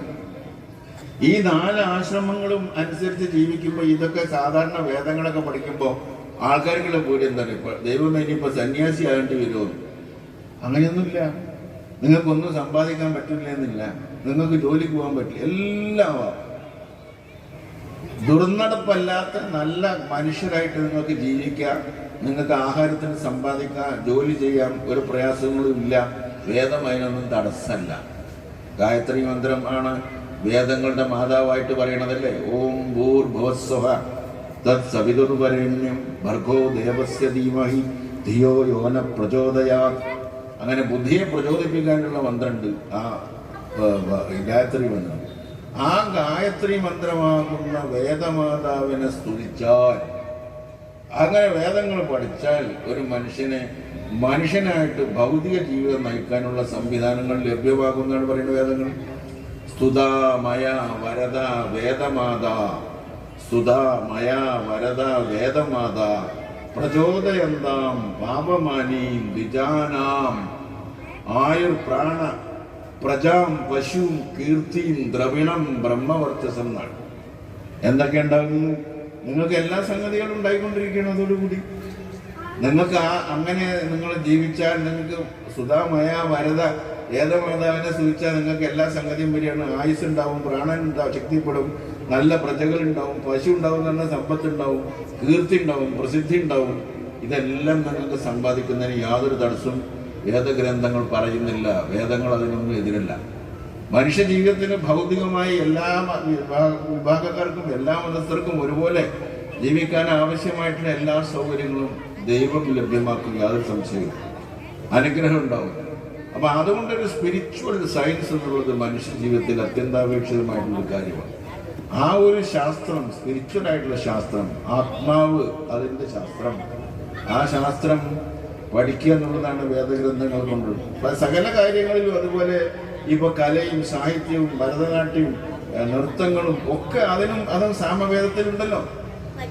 അപ്പൊ അത് ഞാൻ പറയുന്ന ഭൗതിക പ്രധാനമുള്ളതും കൂടിയാണത്. ഇതെല്ലാം വെറും ആത്മീയതയാണ്, അതുകൊണ്ട് അത് നമുക്ക് പറഞ്ഞല്ല എന്ന് വിചാരിച്ചിട്ടല്ല,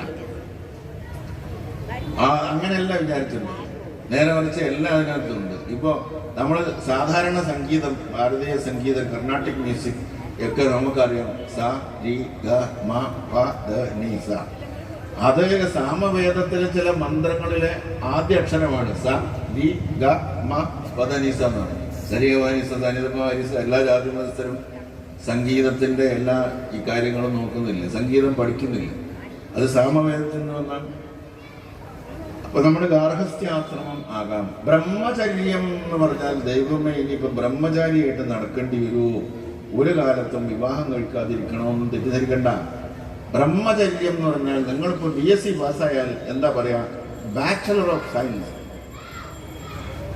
ഹിസ്റ്ററി പാസ്സായാലും അല്ലെങ്കിൽ ആർട്സ് പാസ്സായാലും ബാച്ചലർ ഓഫ് ആർട്സ്. ബാച്ചലർ എന്ന് പറഞ്ഞാൽ എന്താ അർത്ഥം? അവിവാഹിതൻ. പഠനകാലത്തുള്ള ആ ബ്രഹ്മചര്യമാണ്. വളരെ ലളിതമായ വസ്ത്രങ്ങൾ, കുറഞ്ഞ ആഹാരം, മാന്യത, അച്ചടക്കം, ഇതൊക്കെ ഉള്ളൊരു ബ്രഹ്മചര്യമാണ് പഠനകാലത്ത്. അത് കഴിഞ്ഞ് വിവാഹം കഴിച്ചു, ഗാർഹസ്ഥ്യ ജീവിതം തുടങ്ങി, കുട്ടികളൊക്കെ നോക്കി, മക്കളുണ്ടായാൽ പിന്നെ നമ്മൾ ചെറിയൊരു മാറ്റം ജീവിതത്തിൽ വരുത്തണം. അപ്പൊ ഗാർഹസ്ഥ്യം കഴിഞ്ഞാൽ പിന്നെന്താണ്? വാനപ്രസ്ഥം. ഞാൻ പല ആചാര്യന്മാരും പറഞ്ഞു കേട്ടിട്ടുണ്ട്, എൻ്റെ അറിവുകളാണ് അറിഞ്ഞൂടാ. പലരും പറയുന്നു വാനപ്രസ്ഥം എന്ന് പറഞ്ഞാൽ നമുക്ക് പെട്ടെന്ന് തോന്നുക കാട്, വാനം കാടല്ല, വാനപ്രസ്ഥം എന്നാണ്, വനപ്രസ്ഥം എന്നല്ല.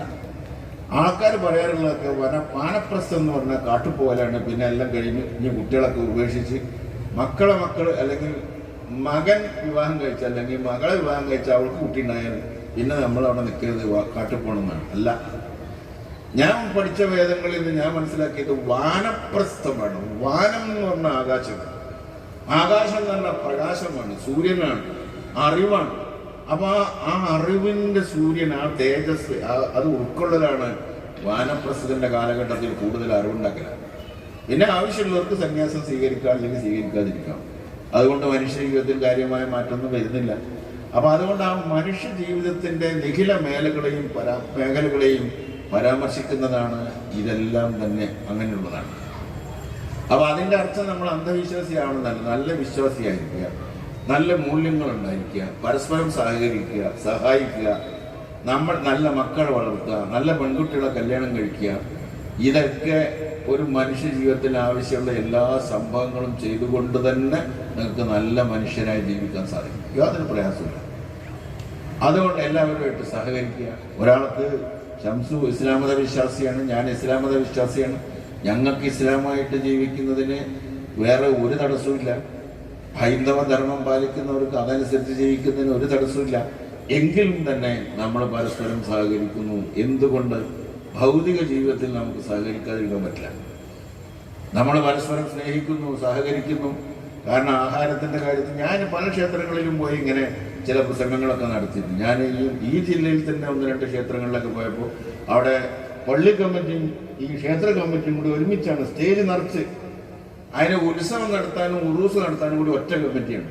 2 കൂട്ടരും 2 അങ്ങനെ ഈ ക്ഷേത്രത്തിലെ ഉത്സവം ഉദ്ഘാടനം ചെയ്യാൻ പോയപ്പോൾ ആ സ്റ്റേജ് നിറച്ച് അവിടുത്തെ ഖത്തീബ്, പള്ളിയിലെ ഖത്തീബ്, ഖാദി, മുക്രി അവരൊക്കെ ഉണ്ട്. ഹൈന്ദവ ഈ ക്ഷേത്രത്തിന്റെ ഭാരവാഹികളുണ്ട്. എല്ലാവരും കൂടി ഒരുമിച്ചാണ് കാര്യങ്ങൾ നടന്നത്. കാസർഗോഡ് ജില്ലയിലെ ഒരു സ്ഥലത്തൊരു ക്ഷേത്രത്തിൽ പോയപ്പോൾ ആ ക്ഷേത്രം പള്ളിയും അടുത്തടുത്ത് ഇങ്ങനെ നിൽക്കുക. 2നും കൂടി ഒറ്റ ബോർഡ് എനിക്ക് അയച്ചിരിക്കുകയാണ്, നോട്ടീസ് അയച്ചിരിക്കുകയാണ് അവർ. നോട്ടീസിൽ ഒരു പള്ളി, ഒരു ക്ഷേത്രം, ആ 2ന്റെ ഉത്സവം, ആ 2നും കൂടി പങ്കെടുക്കുന്നത് ഞങ്ങളെല്ലാം പല സമുദായത്തിൽപ്പെട്ട ആൾക്കാർ ഒരുമിച്ച് പങ്കെടുക്കുന്നു. ആ ഒരു നല്ല ബന്ധം നിലനിർത്തണം. മനുഷ്യരെ സഹായിക്കണം, ജീവജാലങ്ങളെ സഹായിക്കണം. രാവിലെ ഞാൻ നീട്ടിക്കൊണ്ട് പോകുന്നില്ല, രാവിലെ വീട്ടിൽ നിന്ന് പോരുമ്പോൾ അതുപോലെ മുസ്ലിങ്ങൾക്ക് പറയാറുണ്ട് സക്കാത്ത് കൊടുക്കാറില്ലേ, എന്നുവെച്ചാൽ ദാനം ചെയ്യാന്ന്, ദാനധർമ്മങ്ങൾ ചെയ്യാന്ന്. അപ്പൊ ഹൈന്ദവ സഹോദരന്മാർക്ക് അങ്ങനെ വല്ലതുണ്ടോ? ഉണ്ട്. ഞാൻ ചിലപ്പോൾ ചിലരോട് ചോദിച്ചാൽ ഞങ്ങൾക്ക് അങ്ങനെയുള്ളതായിട്ട് അറിയില്ല. 2 ബലി വൈശ്യ ദേവയജ്ഞം എന്നാ പറയാം. 10% കൊടുക്കണം. കൊടുത്തിട്ടില്ലാത്തവർ വേഗം കൊടുത്തു കൊടുക്കുക. അത് വേദത്തിലുള്ളതാണ്. ബലി വൈശ്യ ദേവയജ്ഞം എന്ന് പറഞ്ഞാൽ 10% of the income has to be distributed among poor people, ജീവജാലങ്ങൾക്കും. ഏറ്റവും ചുരുങ്ങിയത് അത് ഏതെങ്കിലും കൊല്ലത്തിലൊരിക്കൽ കൊടുക്കല്ല. രാവിലെ വീട്ടിൽ നിന്ന് പോരുമ്പോൾ കാക്ക, പൂച്ച, ആട്, കോഴി, അടുത്ത വീട്ടിലെ നായ, ആ എല്ലാം കൂടി ബഹളമായിരിക്കും. എല്ലാത്തിനും നല്ല ഭക്ഷണം തിന്നിട്ട് കൊടുക്കുക. ഇഷ്ടം പോലെ ഭക്ഷണം കൊടുക്കുക ഈ ജീവജാലങ്ങൾക്കൊക്കെ. അതുപോലെ സാധുക്കൾക്കും കൊടുക്കുക. അങ്ങനെ നിങ്ങളെല്ലാ കാക്കക്കും, പൂച്ചക്കും, കിളികൾക്കും, തേൻകുരുവിക്കും, ചാണകക്കിളിക്കും ഒക്കെ രാവിലെ ഭക്ഷണം കൊടുത്തിട്ടുണ്ട് ഇറങ്ങിയെന്നാൽ ആദ്യം വരുന്ന ഓട്ടോറിക്ഷ തന്നെ നിങ്ങളെ കണ്ടാൽ നിർത്തും. അല്ലെങ്കിൽ അവിടെ ചിലപ്പോൾ 2 മണിക്കൂർ നിൽക്കേണ്ടി ഓട്ടോറിക്ഷ പോകും. ഈ ജീവജാലങ്ങളുടെ ഒരു അനുഗ്രഹം നമ്മളിൽ വന്നു ചേരും. ഇപ്പം ഞാനൊക്കെ സാധാരണ ശ്രദ്ധിക്കുന്ന ഒരു കാര്യമാണ്. ഞാൻ രാവിലെ മോർണിംഗ് വാക്കിന് വേണ്ടി കുറച്ച് ദൂരം നടന്നു പോകണമെങ്കിൽ ചില വീടുകളിൽ ഉണരുന്നുണ്ടാവുള്ളൂ. അപ്പോൾ ആ വീട്ടിലൊരു സ്ത്രീ ആദ്യം എണീറ്റിട്ട് ഇങ്ങനെ മുറ്റടിക്കുന്നുണ്ടാവും. അപ്പം ഞാൻ മനസ്സിൽ വിചാരിക്കും, ദൈവമേ, ഈ മുറ്റമടിക്കുന്ന സ്ത്രീയുടെ എല്ലാ പ്രയാസങ്ങളും നീ തീർത്തു കൊടുക്കണേ. അവർക്ക് നീ നല്ല രോഗങ്ങളുണ്ടെങ്കിൽ സുഖപ്പെടുത്തി കൊടുക്കണേ. അവർക്ക് നീ ഐശ്വര്യം കൊടുക്കണേ. അപ്പോൾ ഒരു ചെക്കൻ ഒരു സൈക്കിളിൻ്റെ മുകളിൽ കുറേ പേപ്പർ ഇട്ട് കിടി അറിഞ്ഞു വരും. ദൈവമേ, ഈ പയ്യന് എല്ലാ സൗകര്യങ്ങളും എല്ലാ സുഖവും നീ കൊടുക്കണേ. അവനെ നീ നന്നാക്കി വളർത്തണേ. അവൻ്റെ പ്രയാസങ്ങൾ തീർത്തു കൊടുക്കണേ. അപ്പോൾ ഒരു ബസ്സാണ് പാസ് ചെയ്യും. ആ ബസ്സിലുള്ള ആളുകളെ മുഴുവൻ സുരക്ഷിതമായി ഒരു സ്ഥലത്ത് എത്തിച്ചു കൊടുക്കണേ. അവർക്കൊരാപത്തും വരും. ഇതൊന്നും അവരോട് ചോദിച്ചിട്ടല്ല. ഞാൻ അങ്ങനെ പറഞ്ഞിരുന്നു അവരോട് പറഞ്ഞിട്ട് ഞാൻ വോട്ട് പിടിക്കുകയല്ല. അത് ഞാൻ എൻ്റെ മനസ്സിലുള്ള കാര്യം, എൻ്റെ സുഖമാണ്. അങ്ങനെ ഞാൻ പറഞ്ഞുകൊണ്ടിരുന്നാൽ എനിക്കിങ്ങനെ വന്നുകൊണ്ടിരിക്കും. അതിൻ്റെ റിട്ടേൺസ് ഇങ്ങനെ എനിക്ക് വന്നുകൊണ്ടിരിക്കും അല്ലേ? ഇപ്പോഴത്തെ കാലം വളരെ ഗുരുതരമായ പ്രയാസങ്ങൾ ഉണ്ടാക്കുന്ന ഒരു കാലമാണ് അല്ലേ? പണ്ട് മാരീജൻ തട്ടിക്കൊണ്ടുപോകാൻ വേണ്ടി മാനിന്റെ വേഷം ധരിച്ചു വന്നു. ഇപ്പൊ ഓൺലൈനിലാണ് മാരീജൻ വരുന്നത്. പെൺകുട്ടികൾ ശ്രദ്ധിക്കണം. എന്നെ ഒന്ന് തട്ടിക്കൊണ്ടു പോകണേ എന്ന് മാരീജനെ വിളിച്ചിട്ട് ഓൺലൈനിൽ പറയുന്ന കുട്ടികളുടെ കാലമാണ്. ഇവിടെ അല്ല കേട്ടോ, ഇവിടെയൊക്കെ നല്ല കുട്ടികളാണ്. ഇക്കൊന്ന് പോകണല്ലോ. അപ്പോൾ അപ്പോൾ ഞാൻ പറയണതെന്ന് വെച്ചാൽ ചില പെൺകുട്ടികൾ മാരീജനെ ഓൺലൈനിൽ ക്ഷണിക്കുന്ന കാലമാണല്ലോ. നമ്മളൊക്കെ പഠിച്ചിരുന്ന കാലത്ത് ഒരു കുട്ടി MA പാസ്സായ മാഷെന്നില്ല. മാഷ് MA ആണ് പാസ്സായിട്ടില്ല, MA ഹിസ്റ്ററിയാണ് എന്ന് പറഞ്ഞാൽ മാഷോട് ഒരു വല്ലാത്ത പോലെ. ഇപ്പൊ അതൊക്കെ നിസ്സാര കാര്യം. കാരണം നമ്മുടെ കുട്ടികളിപ്പോൾ 2 ഡിഗ്രി ഒപ്പെടുത്തിരിക്കുകയാണ്. MD MA ആണ്. കാരണം MD എടുത്തിട്ടുണ്ട്, MA എടുത്തിട്ടുണ്ട്. 8ാം ക്ലാസ്സിലാകുമ്പോൾ തന്നെ അവൻ MD MA പാസ്സാവാണ്. ഇങ്ങനെയുള്ള ലഹരി പദാർത്ഥങ്ങളിലേക്ക് പോവുകയാണ്. ആ ബോധം എന്ന് പറഞ്ഞാൽ ഒരു ദ്വീപാണ്. അബോധം ഒരു സമുദ്രമാണ്. അബോധത്തിന്റെ മധ്യത്തിൽ ബോധം ഒരു ദ്വീപായിട്ട് നിലകൊള്ളുകയാണ്. ഈ ദ്വീപിനെ നിങ്ങൾ വികസിപ്പിച്ചൊരു വൻകരയാക്കണം. ലഹരി കഴിച്ചാൽ ആ ദ്വീപ് ആ വെള്ളത്തിൽ മുങ്ങിപ്പോകും, അബോധത്തിന്റെ ഭാഗമായി പോകും. അതുകൊണ്ട് ലഹരിയില്ലാതെ നല്ല ജീവിതമായി നല്ല മനുഷ്യരായി പരസ്പരം സ്നേഹിച്ച് ഈ വീണ് കിട്ടിയ ജന്മം പൂർത്തിയാക്കാൻ നമുക്ക് സാധിക്കട്ടെ. അതിന് വൈദിക വിചാര സദസ്സ് പ്രയോജനപ്പെടട്ടെ എന്ന് ആഗ്രഹം പ്രകടിപ്പിച്ചുകൊണ്ട് ഈ സദസ്സിന്റെ ഔപചാരികമായ ഉദ്ഘാടനം നിർവഹിച്ചതായി അറിയിച്ചുകൊണ്ട് ഞാൻ ഉപസംഹരിക്കുന്നു. Thank you. ദേവി ശരണം. ഈ സമയത്ത് പൊന്നാട അണിയിക്കുന്നതാണ് KN ഖാദർ സാറിനെ ക്ഷേത്രം ജനറൽ സെക്രട്ടറി ഉണ്ണി ആട്ടിരിക്കൽ പൊന്നാട അണിയിക്കുന്നു.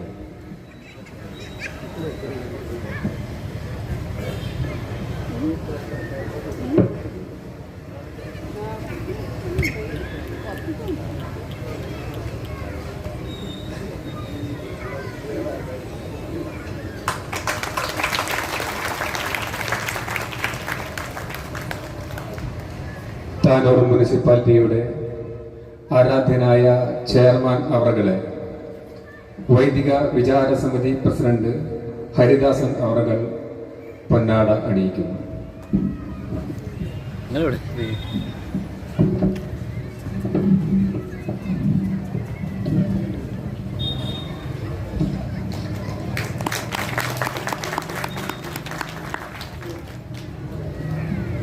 നമ്മളോട് രണ്ട് വാക്ക് പറയുന്നതിന് വേണ്ടി സംസ്കൃതൻ സാർ അവർ ക്ഷണിച്ചു.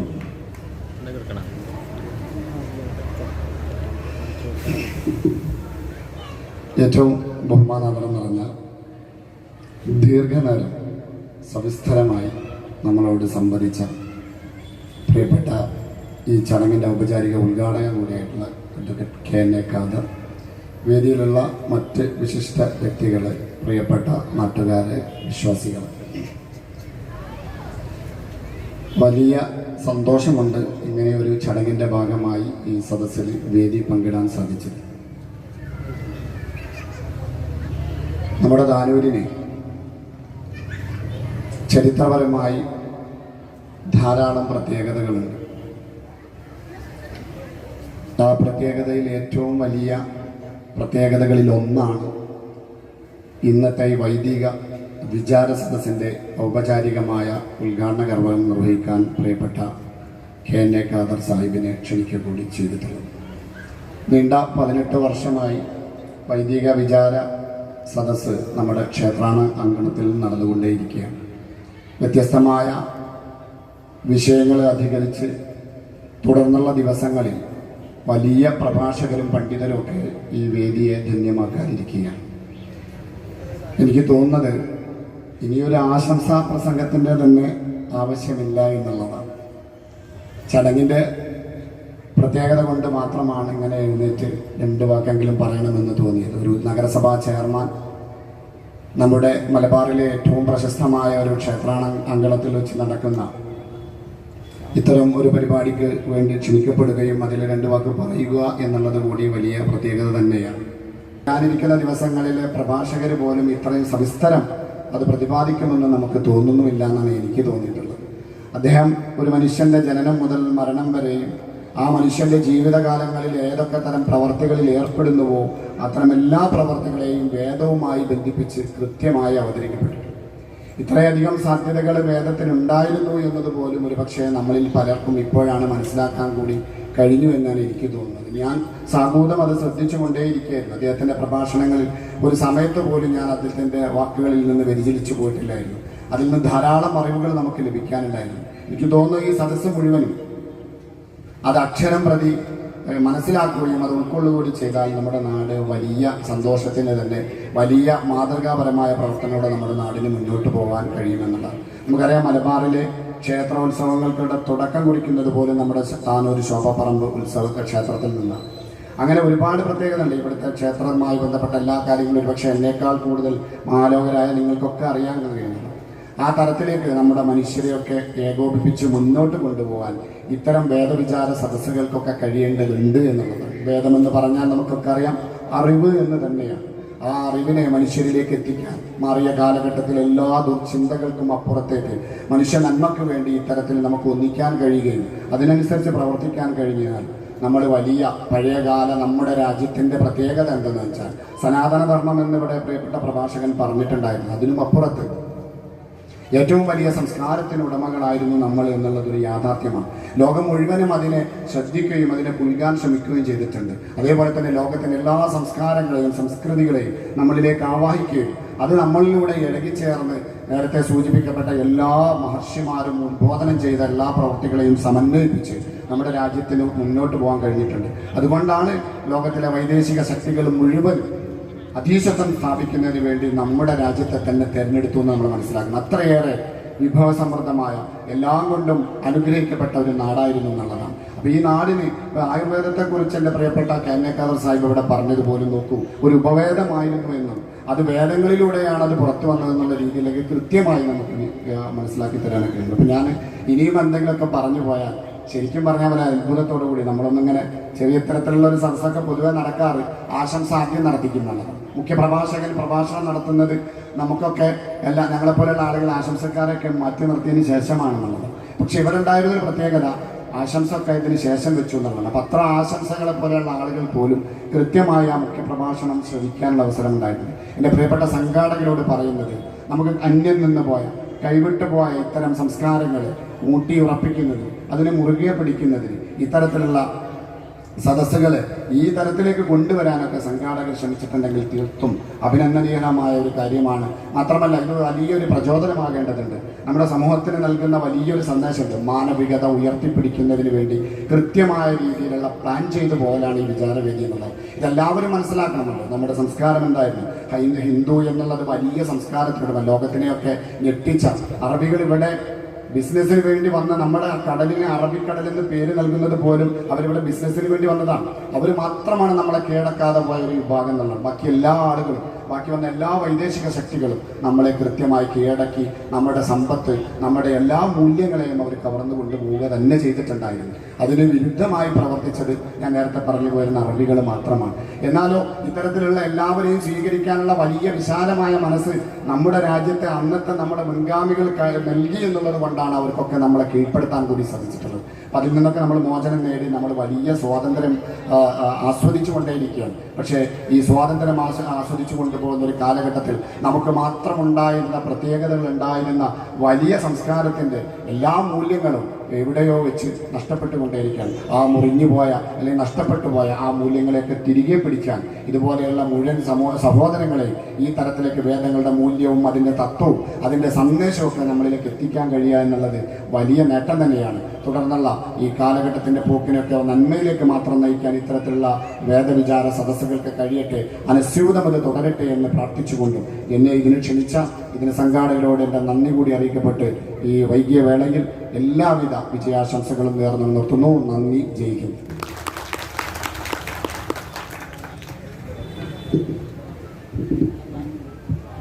അടുത്തതായി താനൂർ മുനിസിപ്പാലിറ്റിയിലെ പ്രതിപക്ഷ നേതാവായ ദീപേഷ് അവരെ ക്ഷണിച്ചിരിക്കുന്നു.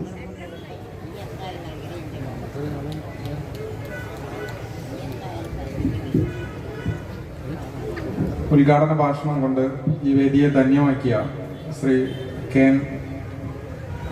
എൻ എ ഖാദർ മുൻ MLA അവർ, ആശംസ പ്രസംഗം നടത്തിയ താനൂരിനെ നയിക്കുന്ന നമ്മുടെ മുനിസിപ്പൽ ചെയർമാനായിട്ടുള്ള ശംസുദ്ദീൻ അവർ, ഈ യോഗത്തിൻ്റെ അധ്യക്ഷൻ ശ്രീ M ഹരിദാസൻ അവർ, സ്വാഗതം ആശംസിച്ച സുഗതൻ മാസ്റ്റർ, ആശംസകൾ അർപ്പിക്കാനുള്ള വേദിയിലും സദസ്സിലുമുള്ള വിവിധ വ്യക്തികൾ, ഈ പ്രഭാഷണം കേട്ട എല്ലാവർക്കും സാദര നമസ്കാരം. അപ്പം നമ്മൾ ഇങ്ങനെ ഒരു പ്രോഗ്രാം അല്ലെങ്കിൽ ഇതിൽ കൂടുതൽ എന്താണ് പറയാനുള്ളത്, ചെയർമാൻ പറഞ്ഞ പോലെ തന്നെയാണ് നമ്മളെല്ലാം ചിന്തിക്കുന്നത്. അവിടെ ഇരുന്ന് ഇതെല്ലാം കേട്ടാൽ മതിയായിരുന്നു എന്നാണ് നമ്മളിത് കേട്ടപ്പോൾ ചിന്തിച്ചത്. എല്ലാ ഭാഗവും പരാമർശിച്ച് വളരെ കൃത്യമായിട്ട് പോയി. നമ്മളൊക്കെ ഒരു വിദ്യാർത്ഥി എങ്ങനെയായിരിക്കണം അദ്ദേഹം പറഞ്ഞു, ഒരു മനുഷ്യൻ എങ്ങനെയായിരിക്കണം അദ്ദേഹം പറഞ്ഞു, ഒരു കുഞ്ഞ് എങ്ങനെയായിരിക്കും, എല്ലാ കാര്യവും A to Z പരാമർശിച്ച് പോയ ഒരു ഉദ്ഘാടന ഭാഷണമാണ് ഈ വൈദിക വിചാര സദസ്സിൽ ഉണ്ടായത്. ഇതിൽ പരം ഒരു ഉദ്ഘാടനം ഉണ്ടാവാനില്ല. അത്രയും ധന്യമായി എന്നുള്ളതാണ് നമുക്ക് സന്തോഷമുള്ളത്. അതോടൊപ്പം തന്നെ ഈ ഒരു ഭാഷണം കേൾക്കുക എന്ന് പറയുമ്പോൾ നമ്മളൊക്കെ ഒരു അനുഗ്രഹിക്കപ്പെട്ട ആളുകളാണ് എന്നാണ് നമ്മൾ മനസ്സിലാക്കേണ്ടത്. സരസ്വതി ദേവിയുടെ ഒരു അനുഗ്രഹം നമുക്ക് ഉണ്ട്. ഇവിടെ വന്നിരിക്കാൻ ഇത്രയും സമയത്ത് കേൾക്കാൻ വേണ്ടി സാധിക്കുന്നു. ഇനി 12 ദിവസങ്ങളിൽ തുടർച്ചയായിട്ട് വിവിധ വ്യക്തികൾ വന്നിട്ട് പല കാര്യങ്ങളും നമുക്കായിട്ട് പറഞ്ഞു തരുന്നു. എല്ലാവർക്കും ഇത് കേൾക്കാൻ സാധിക്കുന്നുണ്ടോ? ഒരിക്കലും പറ്റുന്നില്ല അല്ലേ? വളരെ കുറച്ച് ആളുകൾ, ഭാഗ്യം കൊണ്ട് ഇവിടെ എത്തിച്ചേരുന്ന ആളുകൾ കേട്ട് കഴിഞ്ഞാൽ ഉണ്ടാവുന്ന ഒരു തൃപ്തി, അത് ഞാൻ ദീർഘിപ്പിച്ചു കൊണ്ടുപോകുന്നതല്ല, അത്രയും സന്തോഷമായി. കാരണം അത്രയൊരു തിരക്കിന്റെ അല്ലെങ്കിൽ എത്തിപ്പെടാൻ പറ്റുമോ എന്നുള്ളൊരു പേടിയുടെ ഒരു സമയത്താണ് ഈ ഒരു വേദിയിലേക്ക് എത്തിച്ചേരാൻ വേണ്ടി സാധിച്ചത്. ഇതിൽ ഇത്രയും സമയം പങ്കെടുക്കാൻ വേണ്ടി സാധിച്ചത്, ഇതിലേക്ക് ക്ഷണിച്ച ഈ പ്രോഗ്രാമിന്റെ ഭാരവാഹികളോട് എല്ലാവിധ നന്ദിയും അർപ്പിക്കുന്നു. അതോടൊപ്പം ഈ ക്ഷേത്രം ഭംഗിയായിട്ട് കൊണ്ടുപോകുന്ന ഈ ക്ഷേത്ര സംരക്ഷണ സമിതിക്ക് എല്ലാവിധ ഭാവുകങ്ങളും നേരുന്നു. ഈ പ്രോഗ്രാമിന് എല്ലാവിധ ആശംസകളും നേർന്നുകൊണ്ട് നിർത്തട്ടെ. നന്ദി. അടുത്തായി നന്ദി അസംശയിക്കുന്നതിന് വേണ്ടി അഖിൽ നാനാർ അവരെ ക്ഷണിച്ചോളൂ.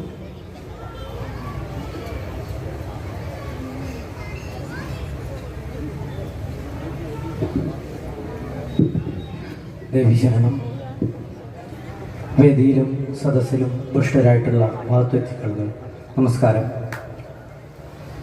വൈദിക വിചാര സദസ്സ് നീണ്ട 18 വർഷമായി നമ്മുടെ താലൂർ ശോഭപറമ്പ് ശ്രീ കുരുമ്പ ഭഗവതിയുടെ ഈ തിരുസന്നിധിയിൽ നടത്തി വരുന്നു. ഇന്ന് ഈ പരിപാടിയുടെ ഉദ്ഘാടനമാണ് ഇവിടെ നടന്നത്. നാളെ തൊട്ട് നമുക്ക് വിവിധ പ്രഭാഷണങ്ങൾ ഇവിടെ ഉണ്ടായിരിക്കുന്നതാണ്. എന്നിൽ അർപ്പിതമായിട്ടുള്ള കർത്തവ്യം നമ്മുടെ വിശിഷ്ട വ്യക്തികൾക്ക് കൃതജ്ഞത രേഖപ്പെടുത്തുക എന്നതാണ്. അതിന് ഇവിടെ ഈ നന്ദി പറയാൻ ഈ ശോഭറമ്പ് അമ്മയുടെ അനുഗ്രഹത്താലൂടെ എത്താൻ സാധിച്ചതിൽ ആദ്യമായിട്ട് ഞാൻ വൈദിക വിചാര സദസ്സിനോട് നന്ദി രേഖപ്പെടുത്തുകയാണ്. അതുപോലെ തന്നെ ഇന്ന് നമുക്ക് മുന്നിൽ മുഖ്യ പ്രഭാഷണം നടത്തിയത് മുൻ MLA ആയിട്ടുള്ള KNA ഖാദർ അവറുകളാണ്. അദ്ദേഹത്തിന് വൈദിക വിചാര സമിതിയുടെ പേരിലും ഈ ക്ഷേത്ര കമ്മിറ്റിയുടെ പേരിലും കൃതജ്ഞത രേഖപ്പെടുത്തുകയാണ്. അതുപോലെ തന്നെ അധ്യക്ഷപദം അലങ്കരിച്ച വൈദിക വിചാര സമിതിയുടെ പ്രസിഡൻ്റായിട്ടുള്ള ശ്രീ ഹരിദാസേട്ടനും കൃതജ്ഞത രേഖപ്പെടുത്തുന്നു. അതുപോലെ തന്നെ നമ്മുടെ ക്ഷണം സ്വീകരിച്ച് ഇവിടെ എത്തിയ ഈ മുനിസിപ്പാലിറ്റിയുടെ ചെയർമാനായിട്ടുള്ള ഷംസുദ്ദീൻ അവരുകൾക്കും കൃതജ്ഞത രേഖപ്പെടുത്തുന്നു. ഓരോരുത്തരെയും ഓരോ വ്യക്തികളെയും എടുത്തു പറയുന്നില്ല. ഈ വേദിയിൽ ഉപവിഷ്ടരായിരുന്ന എല്ലാ വിശിഷ്ട വ്യക്തികൾക്കും വൈദിക വിചാര സമിതിയുടെ പേരിലും ഈ ക്ഷേത്ര കമ്മിറ്റിയുടെ പേരിലും കൃതജ്ഞത രേഖപ്പെടുത്തുന്നു. കൂടാതെ ഈ പരിപാടി ഇത്രയും നേരം ശ്രവിച്ച എല്ലാ ഭക്തജനങ്ങൾക്കും വൈദിക വിചാര സമിതിയുടെ പേരിലും ക്ഷേത്ര കമ്മിറ്റിയുടെ പേരിലും കൃതജ്ഞത രേഖപ്പെടുത്തുകയാണ്. അധ്യക്ഷൻ്റെ അനുമതിയോട് കൂടിയിട്ട് ഇന്നത്തെ ഈ പ്രഭാഷണം ഇവിടെ അവസാനിക്കുകയാണ്. ദേവീശരണം.